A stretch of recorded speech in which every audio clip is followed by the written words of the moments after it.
Hallelujah. ಈ ಶುಕ್ರವಾರ ಉಪವಾಸ ಪ್ರೇಯರ್ ಇರುತ್ತೆ, ಮರಿಬಾರ್ದು.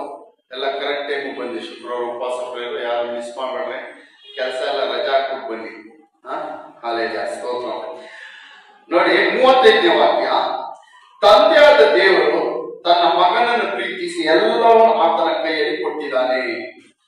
ಆತನ ಮಗನನ್ನು ನಂಬುವವನಿಗೆ ನಿತ್ಯ ಜೀವ ಉಂಟು. ಮಗನಿಗೆ ಒಳಗಾಗದವನು ಜೀವವನ್ನು ಕಾಣುವುದೇ ಇಲ್ಲ. ದೇವರ ಕೋಪವು ಅವನ ಮೇಲೆ ನೆಲೆಗೊಂಡಿರುತ್ತದೆ. ಹಾಲೆಲೂಯ. ದೇವರ ಕೋಪ ಅವನ ಮೇಲೆ ನೆಲೆಗೊಂಡಿರುತ್ತದೆ. ಯಾರ ಮೇಲೆ ದೇವರ ಕೋಪ ನೆಲೆಗೊಂಡಿರುತ್ತದೆ? ಯಾರು ಯೇಸು ಸ್ವಾಮಿಯನ್ನು ನಂಬುವುದಿಲ್ಲೋ, ಯಾರು ಯೇಸು ಸ್ವಾಮಿಯ ಮೇಲೆ ವಿಶ್ವಾಸ ಬಿಡುವುದಿಲ್ವೋ, ಯಾರು ಯೇಸು ಸ್ವಾಮಿಯನ್ನು ಅಂಗೀಕರಿಸುವುದಿಲ್ವೋ, ಯಾರು ಯೇಸು ಸ್ವಾಮಿಯ ಸುವಾರ್ತೆಯನ್ನು ಅಂಗೀಕರಿಸಲ್ವೋ, ಯಾರು ಯೇಸು ಸ್ವಾಮಿಯನ್ನು ದೇವರು ರಕ್ಷಕನಾಗಿ ಸ್ವೀಕರಿಸಿಕೊಳ್ಳಲ್ವೋ, ಅವರ ಮೇಲೆ ಏನಿರುತ್ತದೆ? ದೇವರ ಕೋಪ ಇರುತ್ತದೆ. Hallelujah, hallelujah. ನೋಡಿ, ಹಾಲೆಲೂಯ. ತಂದೆಯಾದ ದೇವರು ತನ್ನ ಮಗನನ್ನು ಪ್ರೀತಿಸಿ ಎಲ್ಲವನ್ನ ಆತನ ಕೈಯಲ್ಲಿ ಕೊಟ್ಟಿದ್ದಾನೆ. ದೇವರು ಏನ್ ಮಾಡಿದ್ದಾನೆ? ಯಾರು ಪ್ರೀತಿಸಿದ್ದಾನೆ? ತನ್ನ ಮಗನನ್ನು. ಯಾರು ಆ ಮಗನ್? ಯಾರು? ಕರ್ತನಾದ ಯೇಸು ಕ್ರಿಸ್ತನನ್ನು ಪ್ರೀತಿಸಿ ಎಲ್ಲವನ್ನಂದ್ರೆ ಎಲ್ಲ ಅಧಿಕಾರವನ್ನು ಯಾರು ಕೊಟ್ಟಿದ್ದಾನೆ? ಯಾರು ಕೊಟ್ಟಿದ್ದಾನೆ? ದೇವರು ಯೇಸುವಿನ ಕೈಗೆ. ಅದಕ್ಕೆ ನಾವು ಪ್ರಾರ್ಥಿಸುವಾಗ ನಾವು ಕೊನೆ ಲಾಸ್ಟ್ ಅಲ್ಲಿ ಏನಂತ ಹೇಳಿ ಪ್ರಾರ್ಥಿಸ್ತೀವಿ? ಯೇಸುವಿನ ನಾಮದಲ್ಲಿ ಬೇಡಿಕೊಳ್ಳುತ್ತಾ ಇದೀವಿ ತಂದೆ. Hallelujah, hallelujah. ಅಂದ್ರೆ ದೇವರು ಏನ್ ಮಾಡಿದ್ದಾರೆ? ತನ್ನೆಲ್ಲ ಅಧಿಕಾರವನ್ನು, ದೇವರು ಯೇಸುವನ್ನು ಪ್ರೀತಿಸಿ ತನ್ನೆಲ್ಲ ಅಧಿಕಾರವನ್ನು, ತನ್ನ ಬಳಿಯಲ್ಲಿರುವ ಎಲ್ಲ ಆಳ್ವಿಕೆಗಳನ್ನು, ಅಧಿಕಾರವನ್ನು ಯಾರ ಕೈಗೆ ಒಪ್ಪಿಸಿದ್ದಾನೆ? ಕರ್ತನಾದ ಯೇಸು ಕ್ರಿಸ್ತನ ಬಳಿ. ಯೇಸು ಸ್ವಾಮಿ ಹೇಳ್ತಾರೆ, ಅಲ್ಲ, ನನ್ನನ್ನು ನೋಡಿದರೆ ತಂದೆಯನ್ನು ನೋಡಿದ ಹಾಗೆ, ನನ್ನನ್ನು ಅರಿಯದವನು ತಂದೆಯನ್ನು ಅರಿತವನಲ್ಲ. ಯೇಸು ಸ್ವಾಮಿಯನ್ನು ನಾವು ಅರಿಯುತ್ತಾರೆ ನಾವು ತಂದೆಯನ್ನು ಅರಿತವರಾಗಿರ್ತೀವಿ. ಆದ್ರೆ ಯೇಸು ಸ್ವಾಮಿಯನ್ನೇ ನಾವು ಅರಿಯದಿದ್ದರೆ ನಾವು ತಂದೆಯನ್ನು ಕೂಡ ಅರಿಯದವರಾಗಿದ್ದೇವೆ. ಹಾಲೆಲೂಯ. ದೇವರು ತನ್ನ ಮಗನ ಪ್ರೀತಿಸಿ ಎಲ್ಲವನ್ನ ಆತನಿಗೆ ಕೊಟ್ಟಿದ್ದಾನೆ. ಮೊದಲ ದೇವರು ತನ್ನ ಮಗನಾದ ಯೇಸು ಸ್ವಾಮಿಯನ್ನು ಏನ್ ಮಾಡಿದ್ದಾರೆ? ಪ್ರೀತಿಸಿದ್ದಾರೆ. ಎರಡನೇದಾಗಿ ದೇವರ ಎಲ್ಲ ಅಧಿಕಾರವನ್ನು ಯಾರು ಕೊಟ್ಟಿದ್ದಾರೆ? ಯೇಸು ಸ್ವಾಮಿಗೆ ಕೊಟ್ಟಿದ್ದಾರೆ. Hallelujah, hallelujah. ಮೂರನೇದು ನೋಡ್ರಿ, ಆತನ ಮಗನನ್ನು ನಂಬುವವನಿಗೆ ನಿತ್ಯ ಜೀವ ಉಂಟು. ಯಾರನ್ನು ನಂಬುವವನಿಗೆ ನಿತ್ಯ ಜೀವ ಉಂಟು? ಯೇಸು ಸ್ವಾಮಿಯನ್ನು ನಂಬುವವನಿಗೆ ಏನಿದೆ? ನಿತ್ಯ ಜೀವ ಇದೆ. ಯೇಸು ಸ್ವಾಮಿಯನ್ನು ನಂಬದೆ ಹೋಗುವವನಿಗೆ ಏನಿದೆ? ನಿತ್ಯ ನಿತ್ಯ ನಂಬದೆ ಹೋದವನಿಗೆ ಏನಿದೆ? ನಿತ್ಯ ನರಕ. ಹಾಲೆಲೂಯ. ನಿತ್ಯ ಜೀವಕ್ಕೆ ಆಪೋಸಿಟ್ ಏನು? ನಿತ್ಯ ನರಕ. ಹಾಲೆಲೂಯ. ಯೇಸು ಸ್ವಾಮಿಯನ್ನು ನಂಬುವವನಿಗೆ ನಿತ್ಯ ಜೀವ ಉಂಟು. ಯಾರು ಯೇಸು ಸ್ವಾಮಿಯನ್ನು ನಂಬುವುದಿಲ್ಲೋ ಅದ್ಯಾರೇ ಆಗಿಲ್ಲ ಅವ್ರಿಗೆ ಏನುಂಟು? ನಿತ್ಯ ನರಕ. ಹಾಲೆಲೂಯ. ನೋಡಿ, ಮಗನಿಗೆ ಒಳಗಾಗದವರು ಜೀವವನ್ನು ಕಾಣುವುದಿಲ್ಲ. ಯೇಸು ಸ್ವಾಮಿಗೆ ಒಳಗಾಗದವರು, ಯೇಸು ಸ್ವಾಮಿ ವಿಧೇಯರಾಗದವರು, ಯೇಸು ಸ್ವಾಮಿಯನ್ನು ನಂಬದೇ ಇರುವವರು ಏನ್ ಮಾಡಕ್ಕಾಗುವುದಿಲ್ಲ? ಆ ನಿತ್ಯ ಜೀವವನ್ನು ಕಾಣೋಕೆ ಸಾಧ್ಯವಿಲ್ಲ. ಅವರ ಮೇಲೆ ದೇವರ ಕೋಪ ನೆಲೆಗೊಂಡಿರುತ್ತೆ. ಯಾರೆಲ್ಲ ಯೇಸು ಸ್ವಾಮಿ ನಂಬಲು ಅವರ ಮೇಲೆ ದೇವರ ಕೋಪ ನೆಲೆಗೊಂಡಿರುತ್ತದೆ. ಹಾಲೆಲೂಯ. ದೇವರ ನಿತ್ಯವಾದ ಕೋಪ ಹಾಲೆಲೂಯ ನೆಲೆಗೊಂಡಿರುತ್ತದೆ. ಹಾಲೆಲೂಯ. ಏನಕ್ಕೆ ಯೇಸು ಸ್ವಾಮಿನ ನಾವು ಆರಾಧಿಸುವುದು? ಯಾಕೆ ನಾವೆಲ್ಲ ರಕ್ಷಣೆ ಹೊಂದಿಕೊಂಡಿರೋದು ಗೊತ್ತಾ? ನಾವೆಲ್ಲ ಏನಕ್ಕೆ ರಕ್ಷಣೆ ಹೊಂದಿಕೊಂಡಿರೋದು? ದೇವರು ನಮ್ಮನ್ನು ಏನಕ್ಕೆ ರಕ್ಷಿಸಿದ್ದಾರೆ ಗೊತ್ತಾ? ಹಾಲೆಲೂಯ. ಆ ದೇವರ ಕೋಪದಿಂದ ನಾವು ತಪ್ಪಿಸಿಕೊಳ್ಳೋಕೆ. ಹಾಲೆಲೂಯ. ಏನ ಯಾವ್ದಕ್ಕೆ ದೇವರು ನಮ್ಮನ್ನು ರಕ್ಷಿಸಿರೋದು? ನಾವೆಲ್ಲ ಏನಕ್ಕೆ ರಕ್ಷಣೆ ಹೊಂದಿಕೊಂಡು ಯೇಸು ಸ್ವಾಮಿಯನ್ನು ನಾವು ಆರಾಧಿಸುವುದು? ದೇವರ ಆ ಕೋಪದಿಂದ, ಮಹಾ ಕೋಪದಿಂದ ತಪ್ಪಿಸಿಕೊಳ್ಳುವುದಕ್ಕೆ. Hallelujah, hallelujah. ಅನೇಕ ಕಾರ್ಯಗಳಿಗೋಸ್ಕರ ಯೇಸು ಸ್ವಾಮಿ ಏನ್ ಮಾಡ್ತಾರೆ? ಆರಾಧಿಸ್ತಾರೆ. ಯೇಸು ಸ್ವಾಮಿ ಹತ್ರ ಬರ್ತಾರೆ, ಚರ್ಚಿಗೆ ಬರ್ತಾರೆ, ಸಭೆಗೆ ಬರ್ತಾರೆ. ಅನೇಕ ಕಾರ್ಯಗಳಿಟ್ಕೊಂಡು ಕಷ್ಟಗಳು ಬಿಡುಗಡೆ ಆಗಬೇಕು, ರೋಗ ಬಿಡುಗಡೆ ಆಗಬೇಕು, ಸಾಲದಿಂದ ಬಿಡುಗಡೆ ಬೇಕು. ಅಲ್ಲೇನೋ ಸಾಲದಿಂದ ಬಿಡಬೇಕು, ರೋಗದಿಂದ ಬಿಡುಗಡೆ ಬೇಕು, ಕಷ್ಟ ಬಿಡುಗಡೆ ಆಗಬೇಕು, ಒಳ್ಳೇದಾಗಬೇಕು, ಅಲ್ಲಿ ಬಿಸ್ನೆಸ್ ಆಶೀರ್ವದಿಸಲ್ಪಡ್ಬೇಕು, ಅಲ್ಲಿ ಆರೋಗ್ಯ ಬೇಕು, ಬಲ ಬೇಕು, ಕುಟುಂಬ ಆಶೀರ್ವಾದ ಆಗಿರ್ಬೇಕು, ಮನೆ ಕಟ್ಟಬೇಕು, ಗಾಡಿ ತಗೋಬೇಕು. ಈ ರೀತಿ ಅನೇಕ ವಿಷಯಗಳಿಗಾಗಿ ಅನೇಕರು ಏನ್ ಮಾಡ್ತಾರೆ? ಯೇಸು ಸ್ವಾಮಿ ಹತ್ರ ಬರ್ತಾರೆ. ಅದು ತಪ್ಪು ಅಂತ ನಾನು ಹೇಳ್ತಲ್ಲ. ಆದ್ರೆ ಯೇಸು ಸ್ವಾಮಿ ಹತ್ರ ಬರುವವರನ್ನೆಲ್ಲ ಯೇಸು ಸ್ವಾಮಿ ಏನ್ ಮಾಡ್ತಾರೆ? ಬಿಡುಗಡೆ ಮಾಡ್ತಾರೆ, ಅವರನ್ನು ಆಶೀರ್ವದಿಸುತ್ತಾರೆ, ಅವರನ್ನು ಅನುಗ್ರಹಿಸುತ್ತಾರೆ.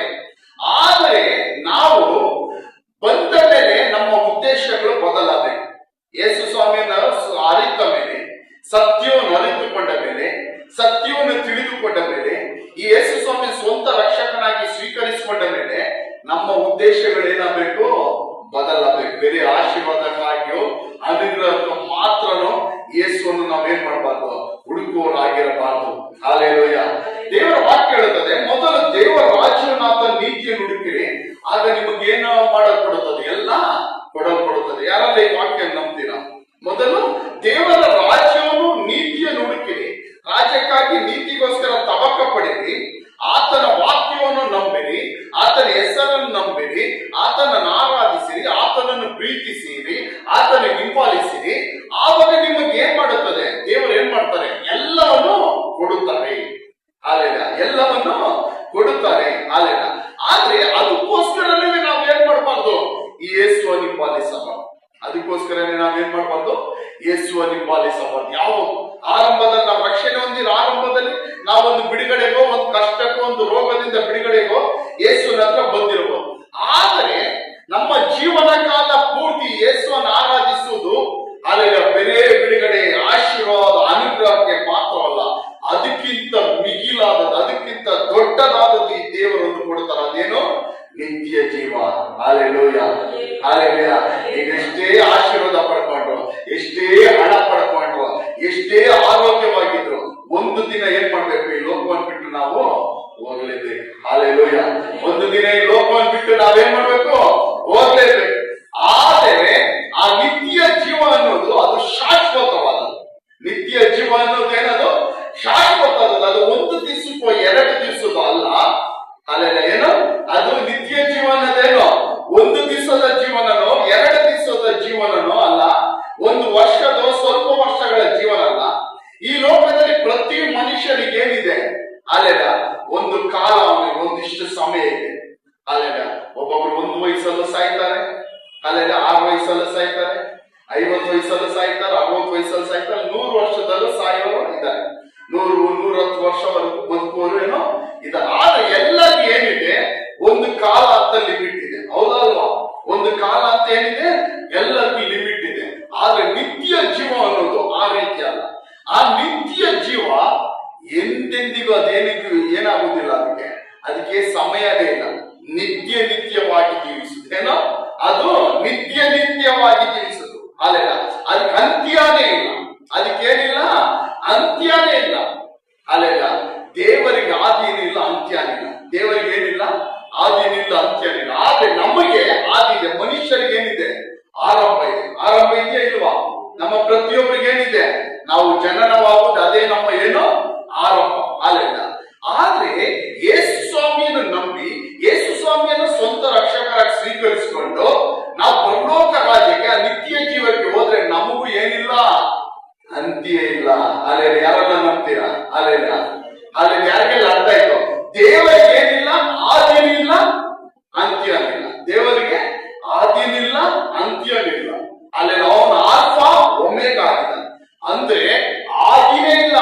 ದೇವರು ಇಷ್ಟು ವರ್ಷದಿಂದ ಇವಾಗ ಯಾರಾದ್ರೂ ಹೇಳ್ಬೋದ? ಇವಾಗ ಏನೋ ಅನೇಕ ಬೈಬಲ್ ಸ್ಕಾಲರ್ಸ್ ಅಂದ್ರೆ ಬೈಬಲ್ ಬಗ್ಗೆ ಚೆನ್ನಾಗಿ ಓದಿರೋರು, ಅದ್ರ ಬಗ್ಗೆ PhD ಇದೆಲ್ಲ ಮಾಡಿದವರು ಹೇಳ್ತಾರೆ, ಇವಾಗ ಈ ಬೈಬಲ್ ಅಲ್ಲಿ ನಮಗಿರುವ ಕತೆ ಎಷ್ಟು ವರ್ಷದಂದ್ರೆ ಸುಮಾರು 6,000 ವರ್ಷಗಳ ಇತಿಹಾಸ ಇದೆ. ಎಷ್ಟು ನಮ್ಮ ಕೈಯಲ್ಲಿ ಇರೋದು? ಆದಮ್ಮನ ಕಾಲದಿಂದ ಇದುವರೆಗೂ ಸುಮಾರು 6,000-7,000 ವರ್ಷದ ಇತಿಹಾಸ ಇದೆ. ಹಂಗಂದ್ರೆ ಅದಕ್ಕಿಂತ ಮುಂಚೆ ದೇವರು ಇರ್ಲಿಲ್ವಾ? ಅನೇಕರು ಹೇಳ್ತಾರೆ ಅದಕ್ಕಿಂತ ಮುಂಚೆ ಏನೋ, ಅದಕ್ಕಿಂತ ಮುಂಚೆ ಒಂದು ಜನಾಂಗ ಇದ್ದಿರ್ಬೋದು, ಅದಕ್ಕಿಂತ ಮುಂಚೆ ಮನುಷ್ಯರು ಇದ್ದಿರ್ಬೋದು, ಅದಕ್ಕಿಂತ ಮುಂಚೆ ಬೇರೆ ಏನಾದ ಕಾರ್ಯಗಳು ಇದ್ದಿರ್ಬೋದು, ಏನೋ ಅದೆಲ್ಲ ಇರ್ಬೋದು. ಅದು ದೇವರಿಗೇನಿಲ್ಲ, ಆರಂಭನೇ ಏನೋ ಇಲ್ಲ. ಇವಾಗ ದೇವರು ಏನ್ ಮಾಡಿದ್ರು? ಅಲ್ಲೆಲ್ಲ ಮೊದಲು ಆಕಾಶವನ್ನು ಭೂಮಿಯನ್ನೆಲ್ಲ ಉಂಟು ಮಾಡಿ ಅದನ್ನೆಲ್ಲ ಕ್ರಮಪಡಿಸಿದ್ರು. ಏನ್ ಮಾಡಿದ್ರು? ಎಲ್ಲವನ್ನು ಕ್ರಮಪಡಿಸ. ಹಂಗಂದ್ರೆ ಅದಕ್ಕಿಂತ ಮುಂಚೆ ಒಂದು ಭೂಮಿ ಆಕಾಶ ಇತ್ತು, ಅದೆಲ್ಲ ಏನಾಗಿತ್ತು? ಹಾಳಾಗಿ ಹೋಯ್ತು. ಅಲ್ಲೆಲ್ಲ ಹೌದಾ?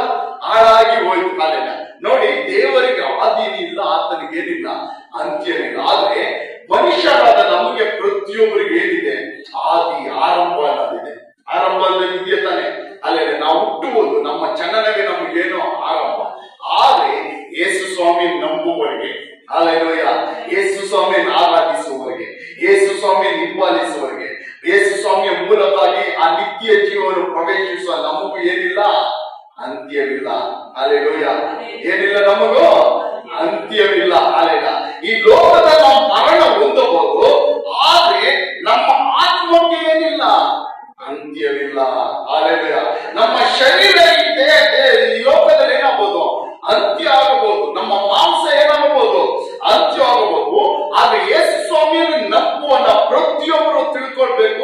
ನಮಗೇನಿಲ್ಲ, ಅಂತ್ಯವಿಲ್ಲ. ನಮ್ಮ ಆತ್ಮಕ್ಕೇನಿಲ್ಲ, ಅಂತ್ಯವಿಲ್ಲ. ಅದೇ ನಿತ್ಯ ಜೀವನ, ಅದೇನು ಶಾಶ್ವತವಾಗಿ ಜೀವಿಸುವುದು. ಅಲ್ಲೆಲ್ಲ ದೇವರ ವಾಕ್ಯ ಹೇಳುತ್ತದೆ, ಆತನ ನಂಬುವನು ಮರಣವನ್ನೇ ಕಾಣುವುದಿಲ್ಲ.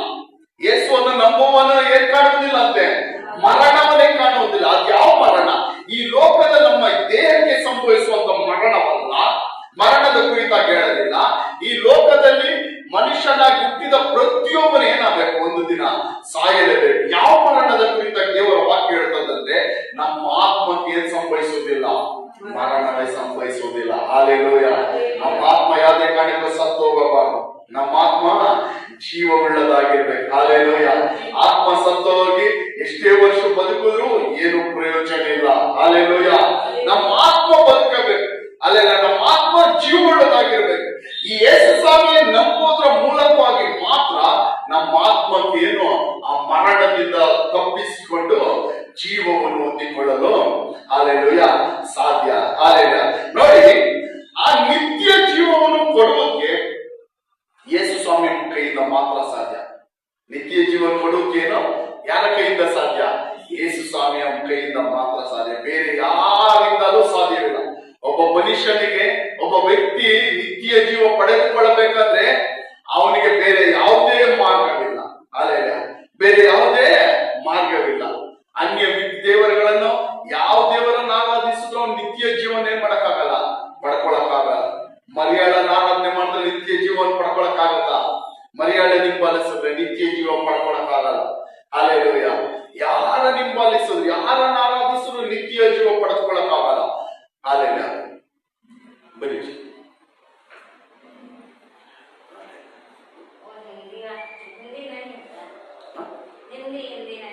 ಹಿಂದಿ ನೈ ಬೇಟ ಬೇಟ.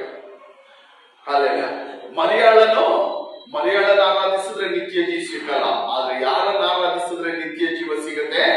ಕರ್ತನಾದ ಯೇಸು ಕ್ರಿಸ್ತನ ಮೂಲಕವಾಗಿ ಮಾತ್ರ ನಾವು ನಿತ್ಯ ಜೀವ ಪಡೆದುಕೊಳ್ಳಲು ಸಾಧ್ಯ. ಯಾರ ಮೂಲಕವಾಗಿ ಮಾತ್ರ ನಿತ್ಯ ಜೀವನ ಪಡೆದುಕೊಳ್ಳಲು ಸಾಧ್ಯ? ಈ ನಿತ್ಯ ಜೀವನ ನಮಗೆ ಕೊಡಲು ಯಾರ ಕೈಯಿಂದ ಮಾತ್ರ ಸಾಧ್ಯ? ಕರ್ತನಾದ ಯೇಸು ಕ್ರಿಸ್ತನ ಮಾತ್ರ. ಅದಕ್ಕಾಗಿ ನಾವು ಯೇಸುವನ್ನು ಆರಾಧಿಸುವುದಕ್ಕೆ ಬರುವುದು.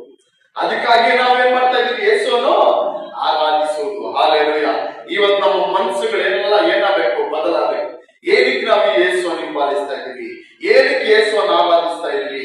ಬೇರೆ ಲೋಕದ ಕಾರ್ಯಗಳಿಗಾಗ್ಯ ಭೂಲೋಕದ ಸಂಬಂಧವಾದ ವಿಷಯಗಳಿಗೆ ಮಾತ್ರನ? ಹಾಲೆಲೂಯ. ಭೂಲೋಕ ಸಂಬಂಧ ವಿಷಯಕ್ಕೆ ಮಾತ್ರ ನಾವು ಯೇಸುವನ್ನು ಏನ್ ಮಾಡಬಾರ್ದು? ಆರಾಧಿಸಬೇಕಬಾರ್ದು. ಹಾಲೆಲೂಯ. ನಮ್ಮ ಆತ್ಮ ನಿತ್ಯ ಜೀವವನ್ನು ಹೊಂದಿಕೊಳ್ಳಬೇಕು. ಅದಕ್ಕೋಸ್ಕರ ನಾವೇನ್ ಮಾಡ್ಬೇಕು? ಯೇಸುವನ್ನು ಆರಾಧಿಸಬೇಕು. ಯೋಹನ 3ನೇ ಅಧಿಕಾರ 16ನೇ ವಾಕ್ಯ ಹೇಳುತ್ತದೆ, ದೇವರು ಈ ಲೋಕದ ಮೇಲೆ ಎಷ್ಟೋ ಪ್ರೀತಿಯನ್ನಿಟ್ಟು ತನ್ನ ಒಬ್ಬನೇ ಮಗನನ್ನು ಕೊಟ್ಟನು. ಆತನನ್ನು ನಂಬುವ ಒಬ್ಬನಾದರೂ ಏನಾಗುವುದಿಲ್ಲ, ನಾಶವಾಗದೆ ನಿತ್ಯ ಜೀವ ಪಡೆಯಬೇಕೆಂದು ಆತನನ್ನು ಕೊಟ್ಟನು. ದೇವರು ಏನಕ್ಕೆ ಯೇಸು ಸ್ವಾಮಿಯನ್ನು ಈ ಲೋಕಕ್ಕೆ ಕೊಟ್ಟಿದ್ದು? ಅಲ್ಲೆಲ್ಲ ದೇವರು ಯೇಸು ಸ್ವಾಮಿಯನ್ನು ಏನಕ್ಕೆ ಈ ಲೋಕಕ್ಕೆ ಕೊಟ್ಟಿದ್ದು? ಆತನನ್ನು ನಂಬುವವರು ಯಾರೊಬ್ರು ಏನಾಗಬಾರ್ದು? ನಾಶವಾಗಿ ಹೋಗಬಾರ್ದು. ಯೇಸುವಿನ ಮೇಲೆ ನಂಬಿಕೆ ಇಟ್ಟವರ ನಾವು ಯಾರು ಏನಾಗುವುದಿಲ್ಲ, ನಾಶವಾಗಿ ಹೋಗುವುದಿಲ್ಲ. ಹಾಲೆಲೂಯ. ಹಾಲೆಲೂಯ. ಯೇಸುವಿನ ಮೇಲೆ ನಂಬಿಕೆ ಇಟ್ಟಿರುವ, ಯೇಸುವಿನ ಮೇಲೆ ಭರವಸೆ ಇಟ್ಟಿರುವ, ಯೇಸುವನ್ನು ಆರಾಧಿಸುವ, ಯೇಸುವನ್ನು ಹಿಂಬಾಲಿಸುವ ನಾವೊಬ್ಬರು ಯಾರು ಏನಾಗುವುದಿಲ್ಲ, ನಾಶವಾಗಿ ಹೋಗುವುದಿಲ್ಲ. ಹಾಲೆಲೂಯ. ಹಾಲೆಲೂಯ. ಅವರು ನಾಶವಾಗದೆ ನಿತ್ಯ ಜೀವವನ್ನು ಪಡೆಯಬೇಕೆಂದು ಕೊಟ್ಟನು. ದೇವರೇನಕ್ಕೆ ಯೇಸು ಸ್ವಾಮಿಯನ್ನು ಲೋಕಕ್ಕೆ ಕೊಟ್ಟನು? ನಾವು ಯಾರೊಬ್ಬರು ನಾಶವಾಗಿ ಹೋಗ್ಬಾರ್ದು. ಆತನ ಹೆಸರಿನ ಮೇಲೆ, ಆತನ ನಾಮದ ಮೇಲೆ ನಂಬಿಕೆ ಇಟ್ಟು ಆತನ ಹೆಸರನ್ನು ಹೇಳಿ ಪ್ರಾರ್ಥಿಸುವ, ಆರಾಧಿಸುವ ಯಾರೊಬ್ಬರು ಏನಾಗಬಾರ್ದು? ನಾಶವಾಗಿ ಹೋಗಬಾರದು. ಹಾಲೆಲೂಯ. ಹಾಲೆಲೂಯ. ಎಷ್ಟು ದೊಡ್ಡ ಪ್ರೀತಿ ನೋಡಿರಿ ದೇವರ ಪ್ರೀತಿ. ಹಾಲೆಲೂಯ. ದೇವರು ಏನ್ ಮಾಡಿ? ದೇವರ ಪ್ರೀತಿ ದೊಡ್ಡ ಪ್ರೀತಿ. ಹಾಲೆಲೂಯ. ಯೇಸುವನ್ನು ನಂಬುವ ಯಾರೊಬ್ಬರು ಏನಾಗಬಾರ್ದು? ನಾಶವಾಗಬಾರ್ದು. ಅವ್ರು ಏನ್ ಹೊಂದ್ಕೋಬೇಕು? ನಿತ್ಯ ಜೀವವನ್ನು ಹೊಂದಿಕೊಳ್ಳಬೇಕು. ಹಾಲೆಲೂಯ. ಏನು ಹೊಂದಿಕೊಳ್ಬೇಕು? ನಿತ್ಯ ಜೀವವನ್ನು ಹೊಂದಿಕೊಳ್ಳಬೇಕು. ಹಾಲೆಲೂಯ. ನೋಡಿ, ಹಾಲೆಲೂಯ. ಒಂದು ಐಶ್ವರ್ಯವಂತನಾದ ಒಬ್ಬ ಯೌವನಸ್ಥನು ಯೇಸು ಸ್ವಾಮಿ ಹತ್ರ ಬರ್ತಾನೆ.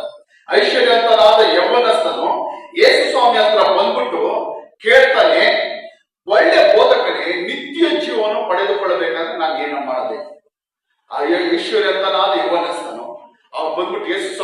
ಕೇಳುವ ಪ್ರಶ್ನೆ ಏನು? ಒಳ್ಳೆ ಬೋಧಕನೇ, ನಿತ್ಯ ಜೀವ ಪಡೆದುಕೊಳ್ಳಬೇಕಂದ್ರೆ ನಾನು ಏನು ಮಾಡಬೇಕು? ಅದಕ್ಕೆ ಯೇಸು ಹೇಳುತ್ತಾನೆ, ಅಲ್ಲೆಲ್ಲ ನೀನು ನಿತ್ಯ ಜೀವನ ಸೇರಬೇಕೆಂದ್ರೆ ದೇವರ ಆಜ್ಞೆಗಳಿಗೆ ಸರಿಯಾಗಿ ನಡೆದುಕೋ. ದೇವರು ಏನ್ ಹೇಳ್ತಾರೆ? ಯೇಸು ಸ್ವಾಮಿ ಏನ್ ಹೇಳ್ತಾರೆ? ನೀನು ನಿತ್ಯ ಜೀವಕ್ಕೆ ಸೇರಬೇಕಾದ್ರೆ ದೇವರ ಆಜ್ಞೆಗಳಿಗೆ ದೇವರು ಹೇಳಿದ ಮಾತುಗಳಿಗೆ ನೀನೇನ್ ಮಾಡು? ಸರಿಯಾಗಿ ನಡೆದುಕೋ, ಅದರ ಪ್ರಕಾರ ಜೀವಿಸಿ ಎಂಬುದಾಗಿ ಹೇಳ್ತಾನೆ. ಆವಾಗ ಯೌವನಸ್ಥನು ಯೇಸು ಹೇಳ್ತಾನೆ, ಅಲ್ಲೆಲ್ಲ ನಾನು ಸಣ್ಣ ವಯಸ್ಸಿನಿಂದಲೇ ಏನ್ ಮಾಡ್ತಾ ಇದ್ದೀನಿ? ಈ ಆಜ್ಞೆಗಳನ್ನೆಲ್ಲ ಅಲ್ಲೆಲ್ಲ ಸಂಪೂರ್ಣವಾಗಿ ಅಲ್ಲೆಲ್ಲ ಏನ್ ಮಾಡ್ತಾ ಇದ್ದೀನಿ? ಹಿಂಪಾಲಿಸುತ್ತಿದ್ದೀನಿ. ಅಲ್ಲೆಲ್ಲ ಏನಂತ ಹೇಳ್ತಾನೆ? ನಾನು ಸಣ್ಣ ವಯಸ್ಸಿನಿಂದಲೇ ನಾನು ಈ ದೇವರ ಆಜ್ಞೆಗಳನ್ನೆಲ್ಲ ಏನ್ ಮಾಡ್ತಾ ಇದ್ದೀನಿ? ನಾನು ಸಂಪೂರ್ಣವಾಗಿ ಹಿಂಪಾಲಿಸುತ್ತಾ ಇದ್ದೀನಿ. ಯೇಸು ಸ್ವಾಮಿ ಹತ್ರ ಅವನು ವೈವನಸ್ಥನ ಬಂದು ಏನ್ ಕೇಳ್ತಾನೆ? ನಿತ್ಯ ಜೀವ ಹೊಂದಿಕೊಳ್ಳಬೇಕಂದ್ರೆ ಏನ್ ಮಾಡ್ಬೇಕು ಅಂತ. ಅವಾಗ ಯೇಸು ಸ್ವಾಮಿ ಹೇಳ್ತಾನೆ, ದೇವರ ಆಜ್ಞೆಗಳಿಗೆಲ್ಲ ವಿಧೇಯನಾಗಿ ನಡೆದುಕೋ. ನರಹತ್ಯೆ ಮಾಡಬಾರ್ದು, ಅಲ್ಲಿ ವ್ಯಭಚಾರ ಮಾಡಬಾರ್ದು, ಕದಿಯಬಾರ್ದು, ಸುಳ್ಳು ಸಾಕ್ಷಿ ಹೇಳಬಾರ್ದು, ನಿನ್ನ ತಂದೆ ತಾಯಿಗಳನ್ನು ಸನ್ಮಾನಿಸಬೇಕು, ನಿನ್ನ ಹಾಗೆ ನಿನ್ನ ನೆರೆಯವನನ್ನು ಪ್ರೀತಿಸಬೇಕು. ಅಲ್ಲೆಲ್ಲ ಇವನ್ನೆಲ್ಲ ಏನ್ ಮಾಡು? ನೀನು ಮಾಡು ಎಂಬುದಾಗಿ ಹೇಳುವಾಗ ಆ ಯೌವನಸ್ಥನು ಹೇಳ್ತಾನೆ, ನಾನು ಸಣ್ಣ ವಯಸ್ಸಿನಿಂದಲೇ ಇದೆಲ್ಲ ಮಾಡ್ತಾ ಇದ್ದೀನಿ. ಅಲ್ಲೆಲ್ಲ ಅವಾಗ ಯೇಸು ಅವನಿಗೆ ಹೇಳ್ತಾನೆ, ನಿನಗೆ ಇನ್ನೂ ಒಂದು ಕೊರತೆ ಇದೆ. ನಿತ್ಯ ಜೀವಕ್ಕೆ ಸೇರೋಕೆ ನಿನ್ನಲ್ಲಿ ಏನಿದೆ? ಒಂದು ಕೊರತೆ ಇದೆ. ನೀನು ಐಶ್ವರ್ಯವಂತನಾಗಿದ್ದ, ನಿನಗಿರುವುದನ್ನೆಲ್ಲ ಮಾರಿ ಬಡವನಿಗೆ ಎಲ್ಲವನ್ನು ಕೊಟ್ಟು ನನ್ನ ಹಿಂಪಾಲಿಸು. ಯೇಸು ಏನ್ ಹೇಳ್ತಾರೆ? ನಿನಗಿರುವುದನ್ನೆಲ್ಲ ಬಡವನಿಗೆ ಕೊಟ್ಟು ನನ್ನ ಹಿಂಪಾಲಿಸು ಅಂತ. ಅವಾಗ ದೇವರ ವಾಕ್ಯ ಹೇಳುತ್ತದೆ, ಆ ಯೌವನಸ್ಥನು ಬಹಳ ಆಸ್ತಿ ಉಳ್ಳವನಾದ ನಿಮಿತ್ತವಾಗಿ ಈ ಮಾತನ್ನು ಕೇಳಿ ದುಃಖದಿಂದ ಹೊರಟು ಹೋದನು. Hallelujah, hallelujah. ಯಾವಾಗ ಯೇಸು ಅಲ್ಲೆಲ್ಲ ನಿನಗಿರುವುದನ್ನೆಲ್ಲ ಮಾರಿ ನನ್ನ ಹಿಂಪಾಲಿಸು ಅಂತ ಹೇಳಿದ್ರು, ಆಗ ಯೌವನಸ್ಥನಿಗೆ ಏನುಂಟಾಯ್ತು? ಅಲ್ಲೆಲ್ಲ ದುಃಖವಾಯ್ತು. ದುಃಖವಾಯ್ತು. ನಾನೆಷ್ಟು ಐಶ್ವರ್ಯವಂತನು. ಯೇಸು ಏನ್ ಹೇಳ್ತಾನೆ? ನಿತ್ಯ ಜೀವ ಬೇಕು ಅಂದ್ರೆ ಇರುವುದನ್ನೆಲ್ಲ ಮಾರ್ಬಿಟ್ಟು ನನ್ನ ಹಿಂಪಾಲಿಸು ಅಂತ ಹೇಳ್ತಾನೆ. ಅಲ್ಲಿ ಅವನು ತುಂಬಾ ದುಃಖ ಉಂಟಾಗಿ ಹೊರಟು ಹೋದನು. ತುಂಬಾ ಏನಾಯ್ತು? ದುಃಖ ಉಂಟಾಗಿ ಹೊರಟು ಹೋದನು. ಅವನಿಗೆ ಮನಸ್ಸಿಲ್ಲ, ತನ್ನ ಐಶ್ವರ್ಯವನ್ನು ಬಿಟ್ಟು ಬಿಡೋದಕ್ಕೆ ಅವನಿಗೆ ಏನಿಲ್ಲ, ಮನಸ್ಸಿಲ್ಲ. ಹಣವನ್ನು, ಆಸ್ತಿಯನ್ನು, ಅಂತಸ್ತನ್ನು ಬಿಟ್ಟು ಯೇಸುವನ್ನು ಹಿಂಪಾಲಿಸೋದಕ್ಕೆ ಅವನಿಗೆ ಏನಿಲ್ಲ, ಮನಸ್ಸಿಲ್ಲ. ಅಲ್ಲೆಲ್ಲ ಅವನ ಪ್ರೀತಿ, ಅವನ ನೆನಪು, ಅವನ ಮನಸ್ಸೆಲ್ಲ ಯಾವುದರ ಮೇಲಿದೆ? ಅವನ ಐಶ್ವರ್ಯದ ಮೇಲೆ, ಅವನ ಹಣದ ಮೇಲೆ, ಹಲ್ಲೆಲೂಯಾ, ಅವನ ಅಧಿಕಾರದ ಮೇಲೆ, ಅವನ ಪದವಿಯ ಮೇಲೆ. ದೇವರ ವಾಕ್ಯ ಹೇಳುತ್ತದೆ, ನೀವು ದೇವರನ್ನು ಏನೋ ಲೋಕವನ್ನು ಎರಡನ್ನು ನೀವೇನ್ ಮಾಡಲ್ಲ, ಪ್ರೀತಿಸಕ್ಕಾಗೋದಿಲ್ಲ. ಹಲ್ಲೆಲೂಯಾ. ಧನವನ್ನು ದೇವರನ್ನು ನೀವು ಏನ್ ಮಾಡಕ್ಕಾಗಲ್ಲ, ಪ್ರೀತಿಸಕ್ಕಾಗಲ್ಲ. ಇಬ್ಬರು ಯಜಮಾನರನ್ನು ನೀವೇನ್ ಮಾಡಕ್ಕಾಗಲ್ಲ, ಸೇವೆ ಮಾಡಕ್ಕಾಗಲ್ಲ, ಸೇವಿಸಕ್ಕಾಗಲ್ಲ. ಒಬ್ಬನನ್ನು ನೀವೇನ್ ಮಾಡ್ತೀರಾ? ಪ್ರೀತಿಸಿ ಒಬ್ಬನನ್ನು ದ್ವೇಷಿಸುತ್ತೀರಾ. ಹಲ್ಲೆಲೂಯಾ. ಹಾಗೆ ಹಣವನ್ನು, ದೇವರನ್ನು ಇಬ್ಬರನ್ನು ಏನ್ ಮಾಡಕ್ಕಾಗಲ್ಲ, ನೀವು ಸೇವಿಸಕ್ಕಾಗಲ್ಲ. Hallelujah, hallelujah. ಒಂದು ದೇವರು ಬೇಕಂದ್ರೆ ನೀವೇನ್ ಮಾಡ್ಬೇಕು?